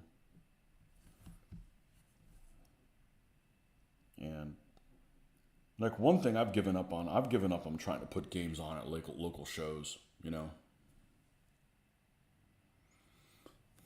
Okay, man, thanks for coming by as always. Catch you next time. You know, you put on games at shows and you have this idea, maybe we'll get one new player, and like nobody comes by, and you're like, I try not to do things that demotivate myself, you know. I had one guy that disappeared for 15 or so years, and they just got back recently, and they want to run the whole show, but they don't use Facebook and they don't use this to promote it. And I'm like, look, I've promoted this shit out of this DBA game the last couple of years, and the leading up to Historicon, I promoted this shit out of it, and nobody showed up to play, and that's fine. I don't have a problem with it. It's a free country, but I also don't need to, you know, hold myself to like, well, I've got to be the guy that's going to put it on there, you know. So I'm free. I'm free to do whatever the hell I want, just like everybody's been the last, you know, couple decades.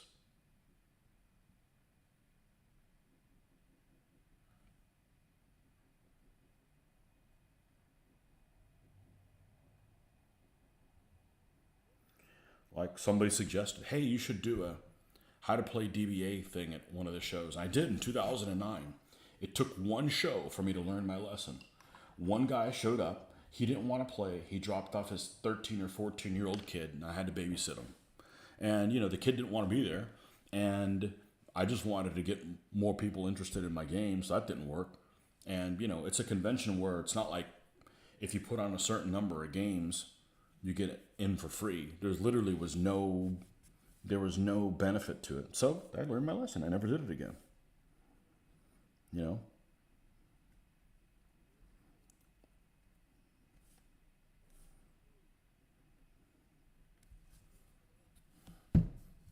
I have my own child to babysit. I don't need to babysit somebody else's kid. It's different if they're showing up to play with their kid, but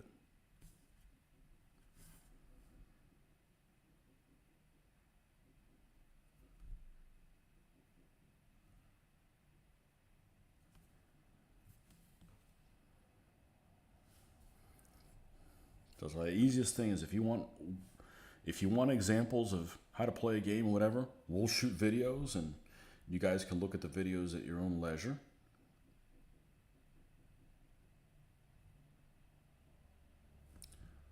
When you're able to, if you want to.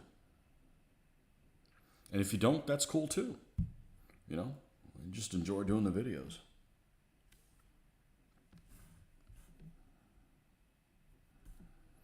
I said I was gonna do this stuff until it stopped being fun. It stopped being fun, so I stopped doing them.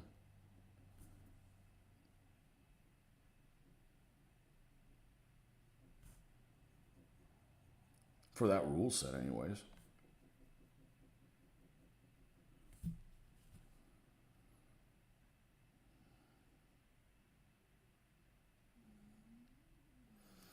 Well, we're still going to go ahead and do some dry brushing on here for the weathering. I'm going to leave this guy alone. All right. Might as well do the other one that's made of white metal. Is it this one? Man, these things are so heavy. And this one, the turret was done, because I thought it was the turret for the other one. All right, so we need to do the body one of this one.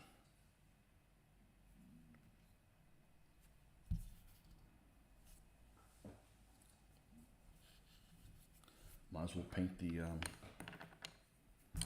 Might as well paint the. Let's get it. Did I end up putting more black? I did. Let's go ahead and do the muffler. Well, I've got this out here.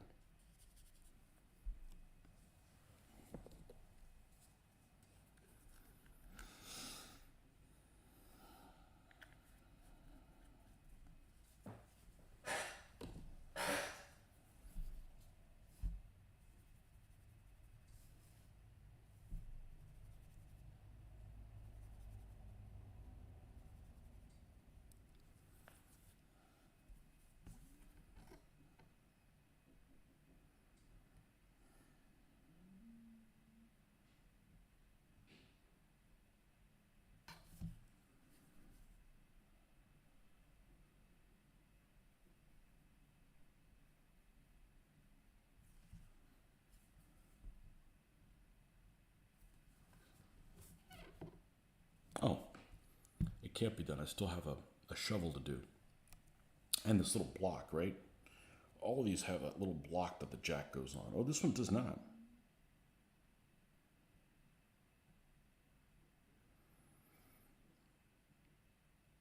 Actually, I'm pretty sure this pipe's got to be rusty as well, now that I think about it.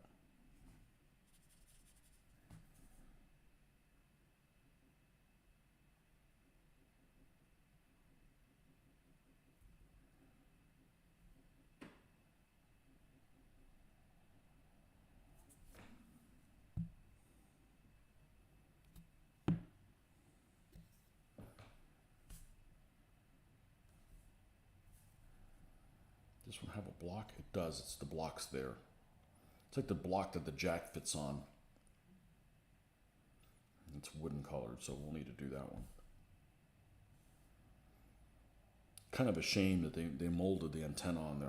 I'm a fan of the tanks having the antenna sticking up. It adds something, you know.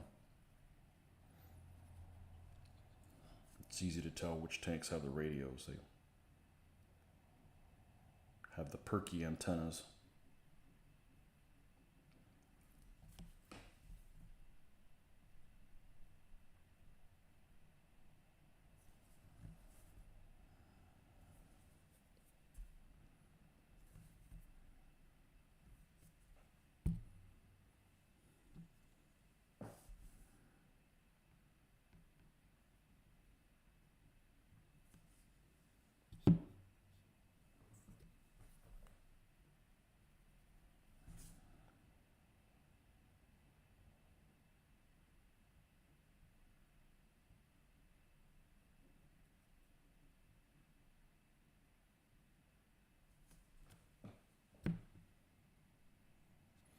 Do I have any ground troops? I do. I have about 60.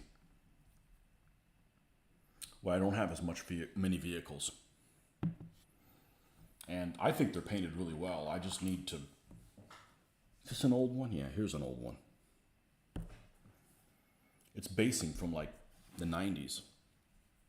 Let's see if I can get this to focus correctly. Let me get a... this should work.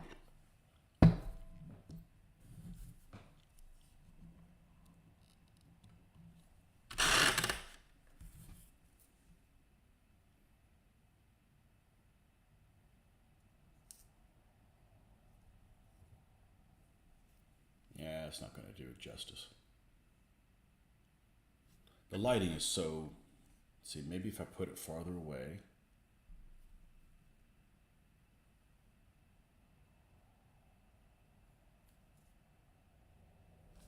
Nah. Let's try something else. Why is this playing a video? Oh, Christ.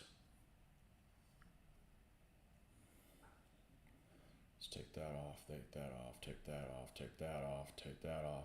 I used to be really good about wiping things off my phone, and for some reason, somebody gave me a lobotomy and didn't tell me, and now I can't do it. I leave all kinds of shit on my phone, and it's really annoying. Okay. Okay, I think I can't get closer. I think I need to come in here and do this.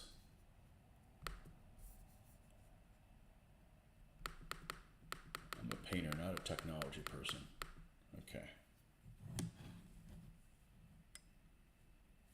Man, this lighting is just overpowering. So just disregard the groundwork, which was, done before there was internet. These are all 20 millimeter. They're based on pennies. This has a magnet that I just added on there. We'll have to trim that off the sides and paint it. But, we need the basing to look more like this guy. But these figures were painted, 25 years ago? 20 years ago?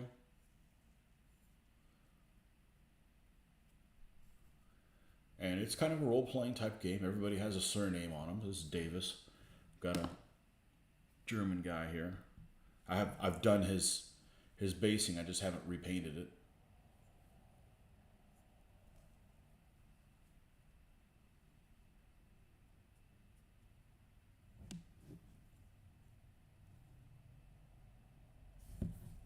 So I've got about 60 guys that are all painted to this level. And I need to redo their basing on all of them because, the painting of them is just absolutely fine. Just the basing is extremely old school.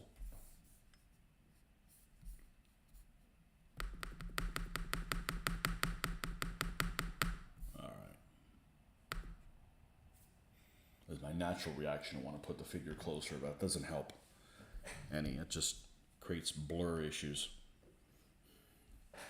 So I got about 3 or 4 squads of Germans, about 3 squads of Americans with support weapons and stuff, a squad and a half of Russians or something like that. So again, like I said, you're mostly just running like less than 5 guys or less. So plenty of figures for now. I want to paint these vehicles that I hadn't done anything with in years. Just years. Just been sitting around just waiting for something to happen to them.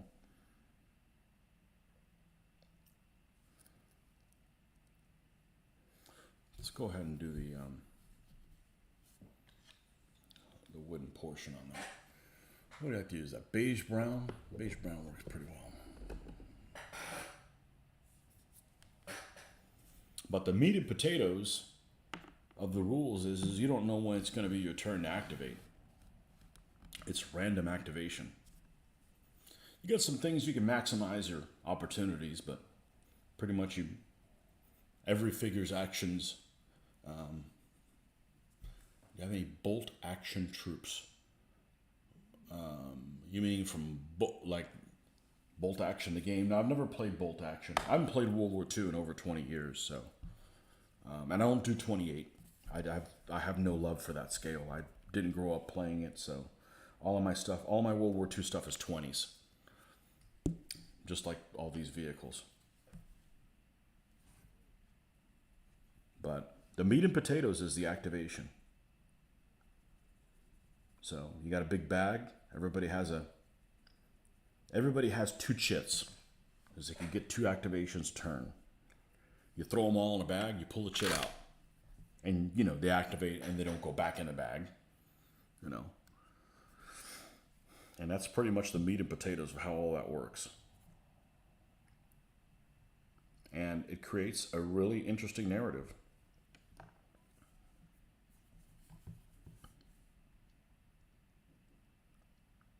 There's no opportunity fire.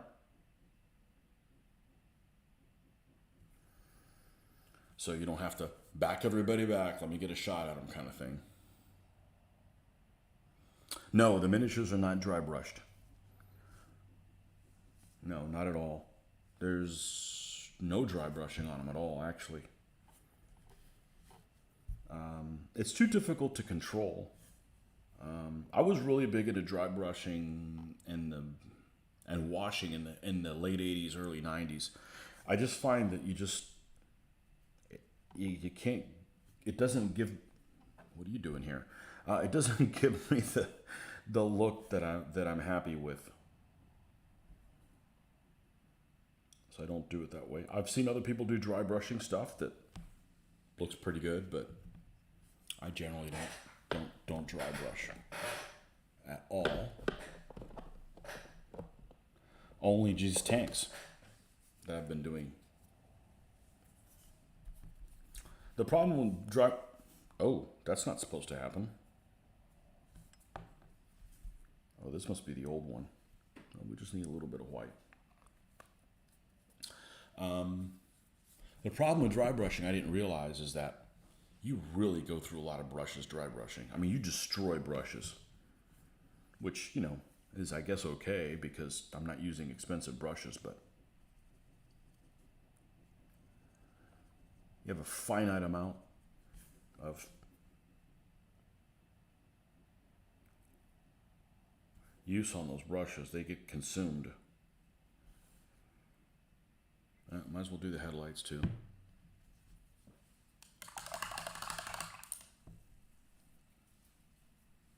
How are we doing on liquids? I'll be right back.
So I use dry brushing for the vehicles because I don't do airbrushing. I have no interest in airbrushing in the garage that's hot and then to clean up and a mess.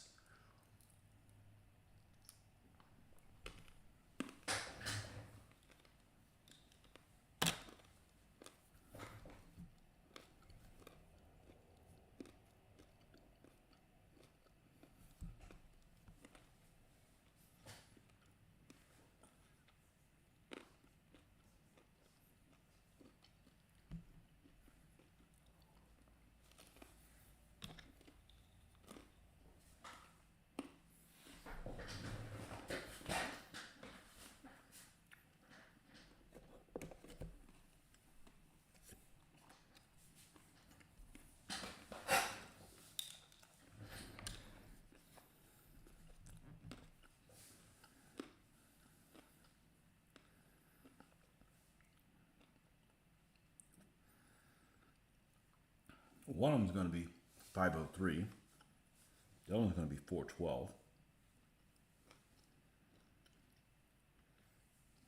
I don't think I'm going to be able to make these yellow ones work. They aren't really yellow.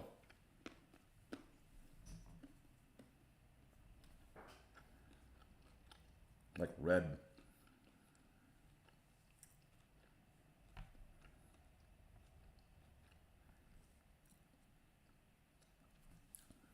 The side of the turrets of these guys. They have a side vision port. They do.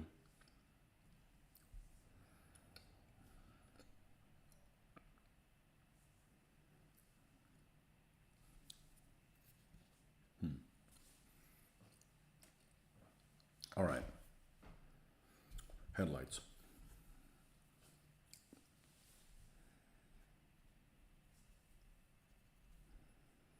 Where did the white go that I pulled? I didn't pull much of it out, did I? All right, I gotta find the. I put some of my paints away, and I have so many of these guys that look like white. This is.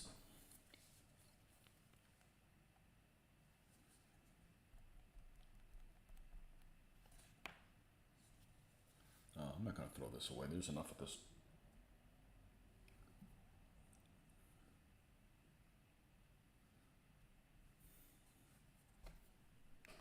Do that.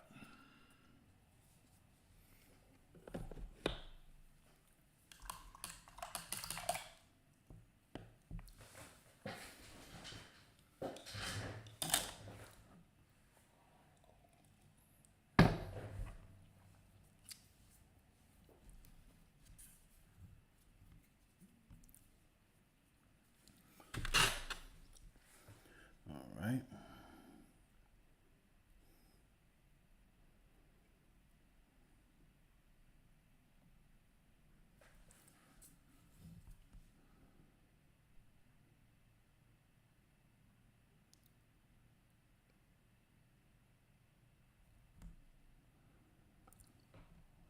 How many headlights does this thing have? Well, I see 3. Fuck it, we're gonna paint them.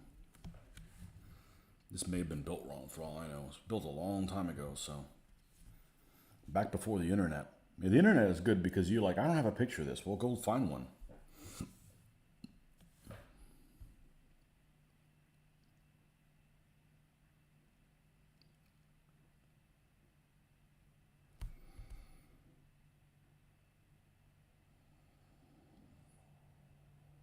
Fill in about 1/3 of the bottom.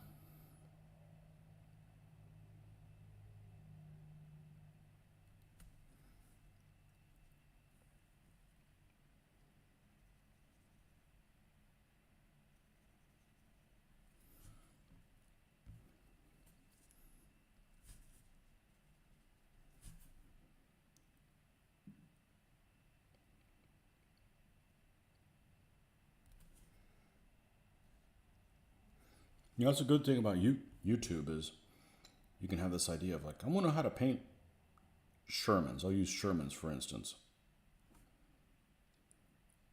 And there's several videos the folks have made about what methods they use, and you get to see what conclusion they come up with and see if that fits what you want them to look like. And it may not, but at least you've kind of experimented on how someone's interpretation of it looks like, and you can decide if you want to go down that path before you end up painting 12 of them and you hate how they turn out. And that's actually the first one I did, is I followed somebody who did Shermans, how they did Shermans, and I liked it, and I tweaked their recipe a little bit, and I have been very happy the way mine turned out.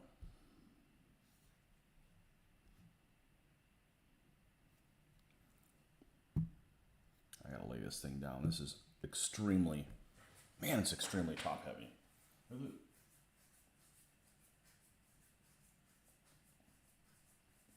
So I've done that with Panzer Yellow. You know, even if it's other scales, you can look at 1/35th scale stuff, which there's a lot of stuff out there for 1/35th scale, even if you're not doing 1/35th scale vehicles.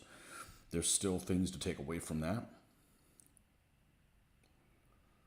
And maybe enjoy how, now this is done all the way with the Luftwaffe blue.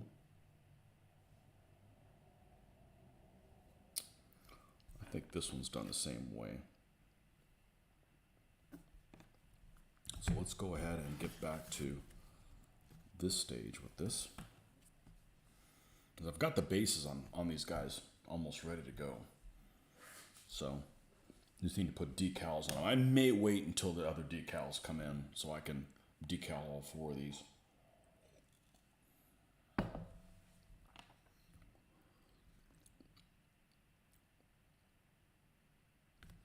All right, we need to paint this Jack black.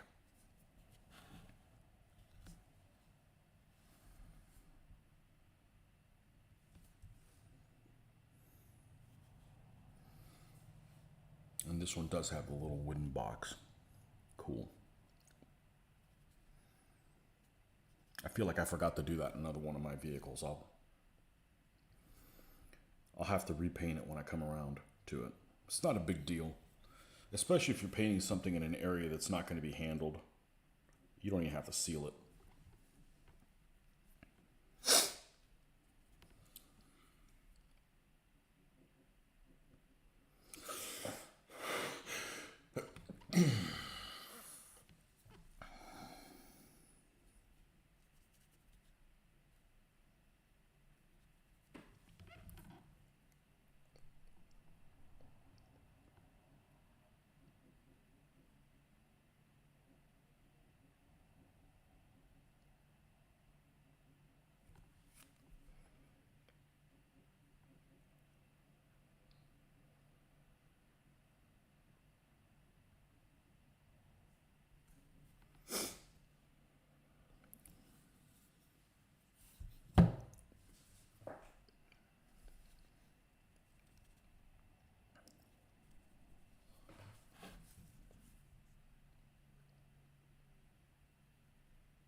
There's another bar down here. Man, this has got all kinds of tools on this one. The other one did not. The other one did not have a lot of tools. And there's stuff that's black is also the road wheels. Make sure we have enough of this stuff to go around, because, yep.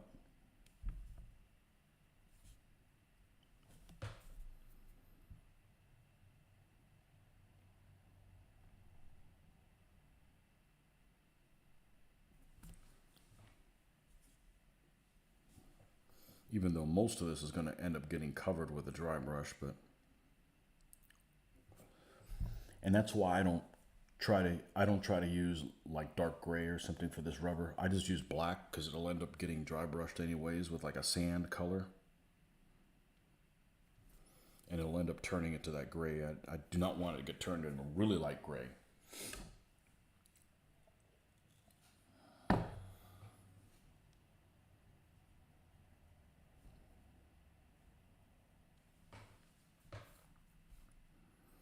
I think I need to get at it from this angle first.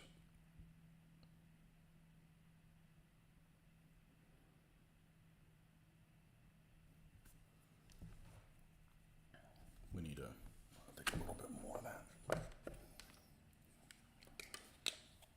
Just one more drop. The flow aid, yeah. Re-wetting drops for brushes. That's what I use it as. Keeps the brush from sticking.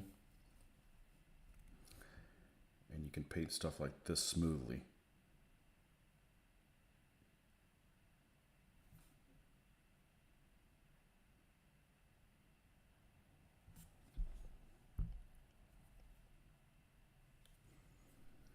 If you read the instructions of how you're supposed to use the flow aid, it's one part for every 20 of water.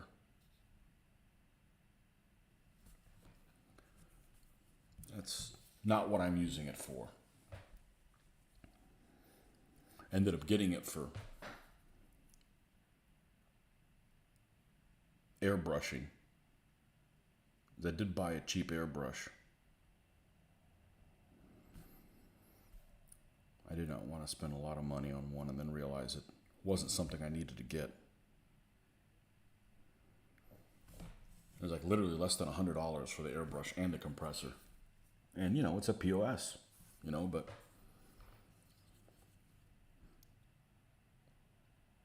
all the game mats that I have for DBA, that I airbrushed them, and they're, you know, pretty rudimentary. And I've used an airbrush many years ago. There was one I at a hobby store that I worked at I could use, and even that was a good quality airbrush. Things, it starts running great and starts splattering, and then you got a problem to deal with, and more trouble than I want to get into.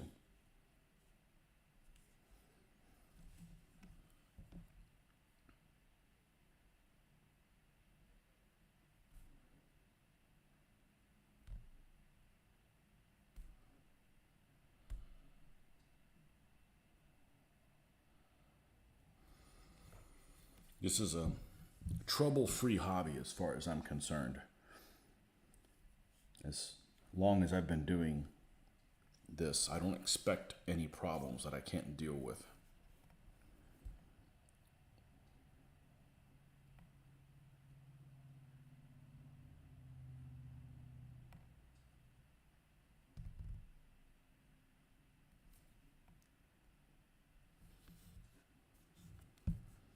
Do the same thing on this side. Let's do the top little wheels first.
I wonder how prevalent it is, people that'll play.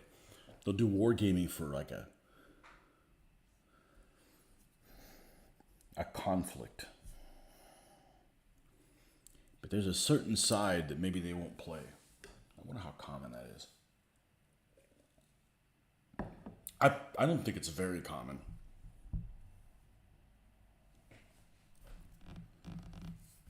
I certainly don't have that problem.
I thought this would be a lot more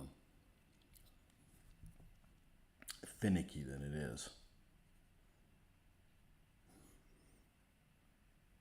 Painting road wheels is not that big of a deal. Honestly, when you're building models, cutting them out and sanding them and taking the flash off is a lot more finicky than this. Because I'm trying to do a good job with it, and it's pretty easy to do a good job with this. And on top of that, I'm going to be dry brushing sand colors, so I'm going to cover up any mistakes or so that I would make anyways. So it's really forgiving.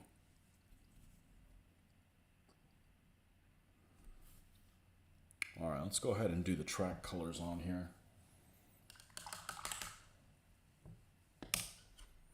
So I believe we need to use this larger brush for that, so we could be done this week.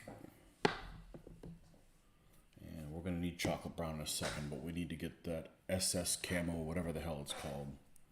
It used to be called SS Camo Brown or something like that.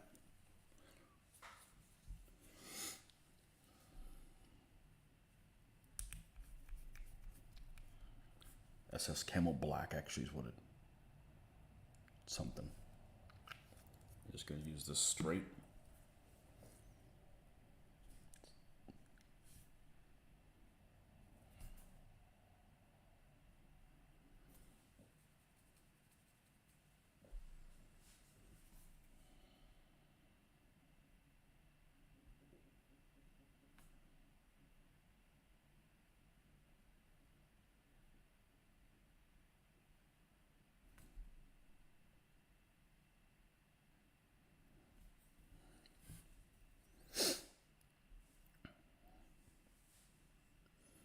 Everybody out shopping, I guess. Or at work.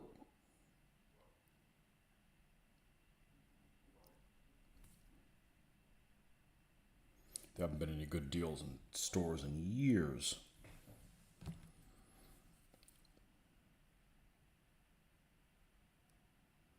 I'm in no hurry to buy something I don't need.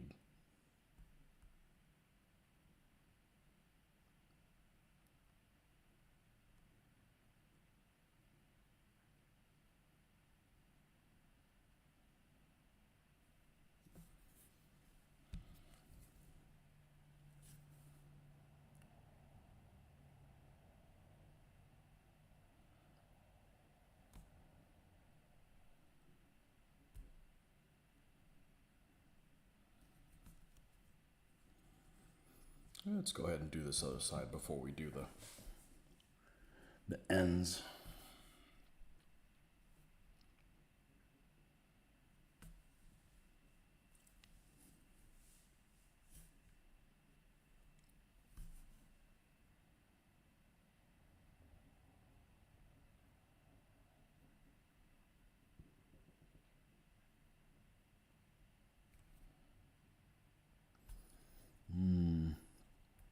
Thing's starting to misbehave.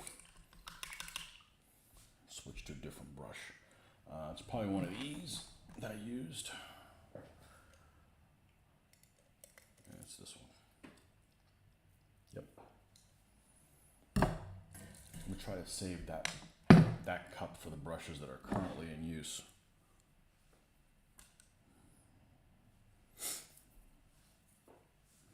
Trying to limit the hide and seek factor to a minimum.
feels like a Sunday, but it certainly isn't.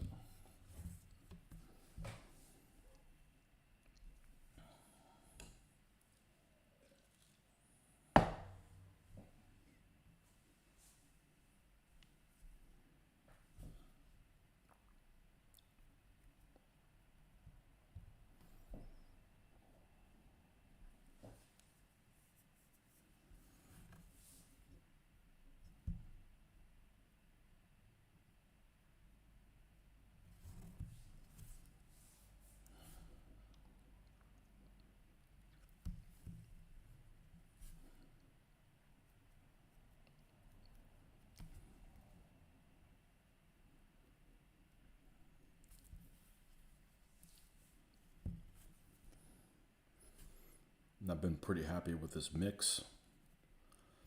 I've seen people do tracks that are almost completely orange, like rusty, and just doesn't look right.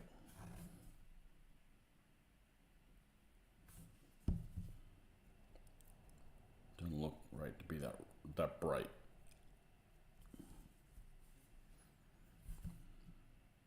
I mean, they're definitely rusty, but old rust and so forth.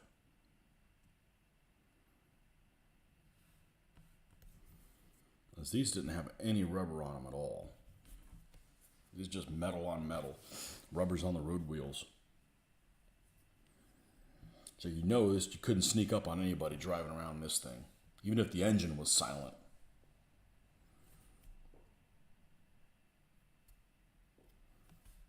Okay, so we're done with that. Let's pull out let's get this out of the way. It's just asking for something to happen. Something to happen that's not good. Now let's get the old chocolate brown out.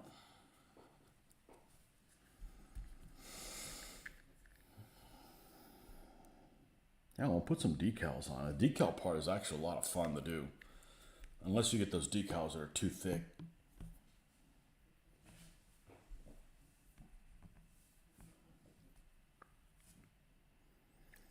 Then it's no fun. I give kind of a wet, dry brush on this.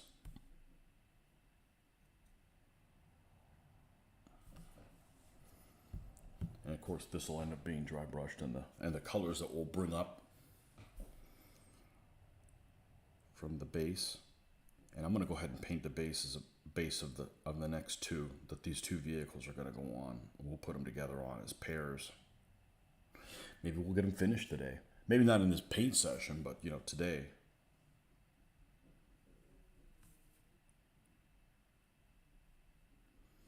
This is an opportunity to get a lot of stuff done.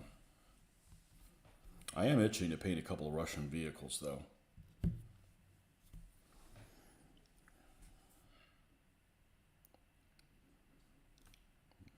But I'd like to hold myself down and not tinker with that until these gray ones are complete. This Panzer II platoon.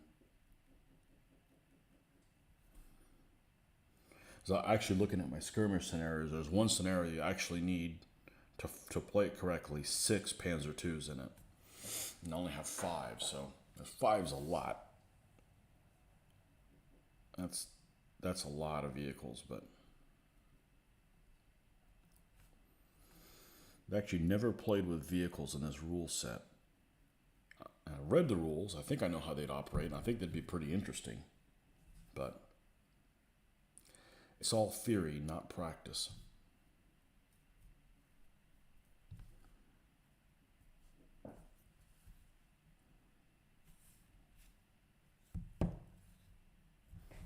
Oh, is this getting unscrewed? There we go.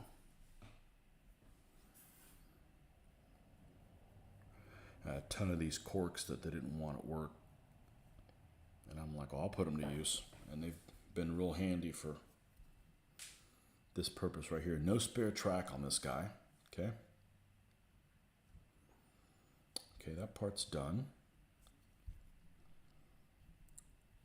We have a shovel to paint there.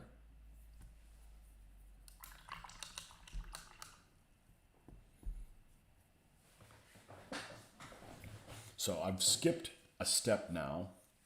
I no longer seal the whole things in gloss.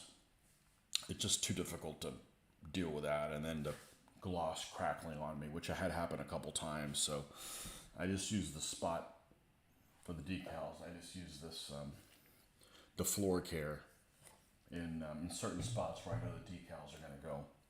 Put them on there. I've been a lot happier with that.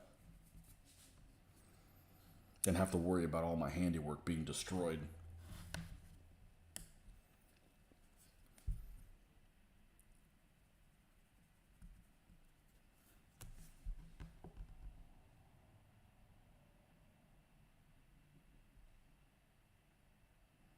It's funny because I hadn't even had it happen once with figures. Not once. All the figures that I painted, and I've painted thousands of figures. Let's put it that way. I'm not going to exaggerate that it's more than tens of thousands. I don't know. I'm not going to. It's enough that I don't want to count how many figures I've done. But all the figures I've ever done, I've never had a crackle issue with a spray coat. And as soon as I do vehicles, I got a problem with it. So,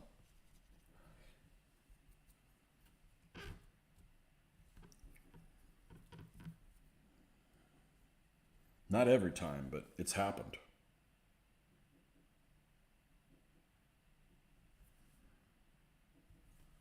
And I don't want it to happen. Put too much effort into doing this to have them be ruined in such a way.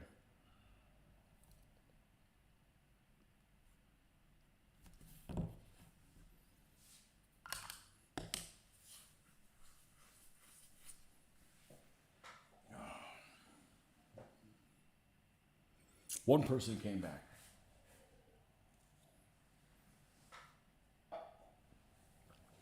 I've been on here a couple hours. Almost 3. Jeez. It's not a quick process.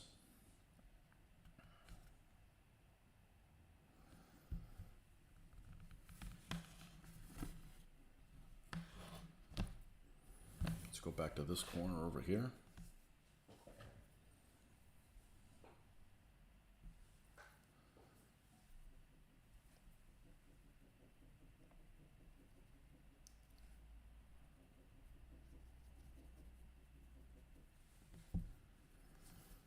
Let's see if any of this needs to be touched up.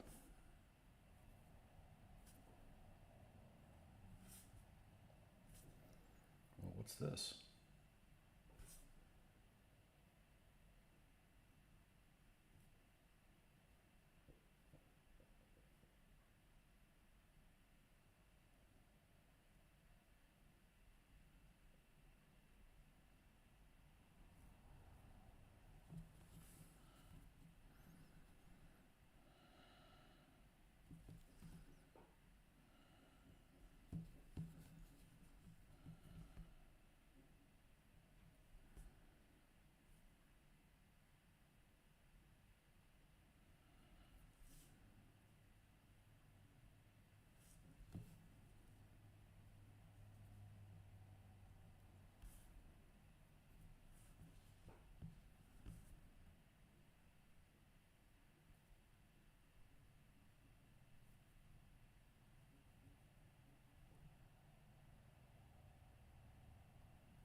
Managed to get an optometrist appointment today, which is great because that stuff's a pain in the ass to do when you're trying to work.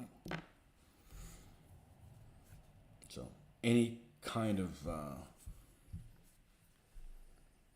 stuff like that I can take care of on a day off, I'm a big fan of. I'm curious to see how much my vision has changed. My vision didn't change for 30 years, and now, like every year, it's kind of tinker with it a little bit. But I guess I should be fortunate that it didn't change for that long. All right, this thing needs edging.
Everybody's, not everybody. I think it's definitely affected everybody, most people as well. But everybody's out buying new shit, and I'm working on stuff I've had for 30 years. That 30 years, 25 years.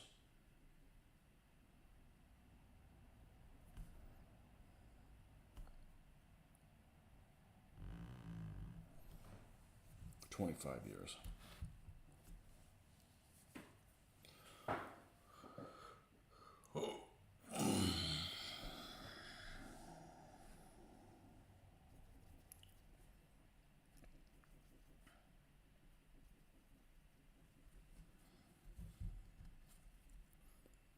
It's time. These guys have been waiting long enough.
Surprised how long this color has lasted. It's one of those that I just want to put a little bit of color and too much showed up down there.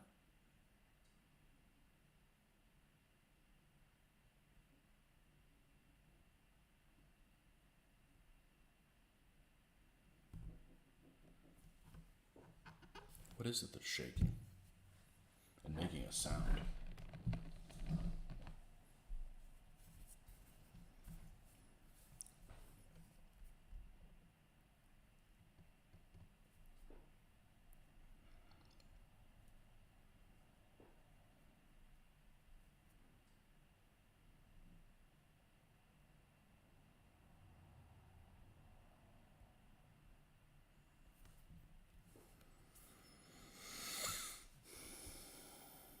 You know, it'd be nice if those decals come in this weekend. That would be very handy.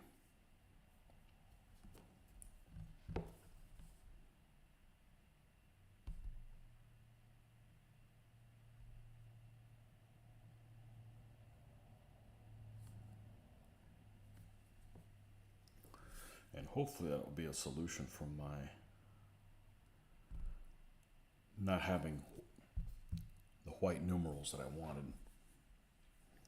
Because it's strange that it's so hard to find decals with white numerals. What the hell happened? What the hell fell? One of these.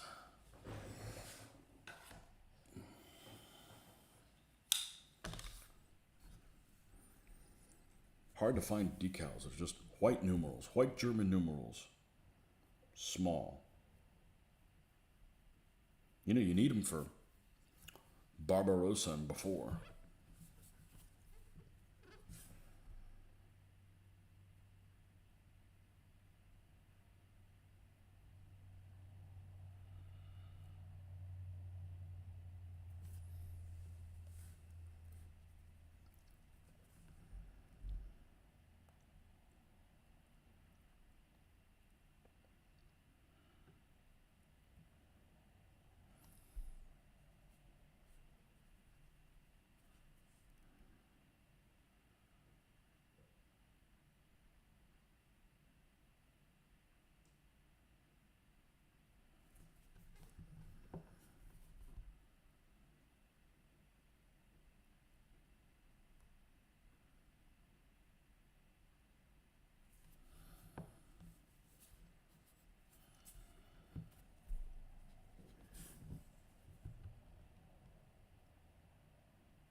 All right.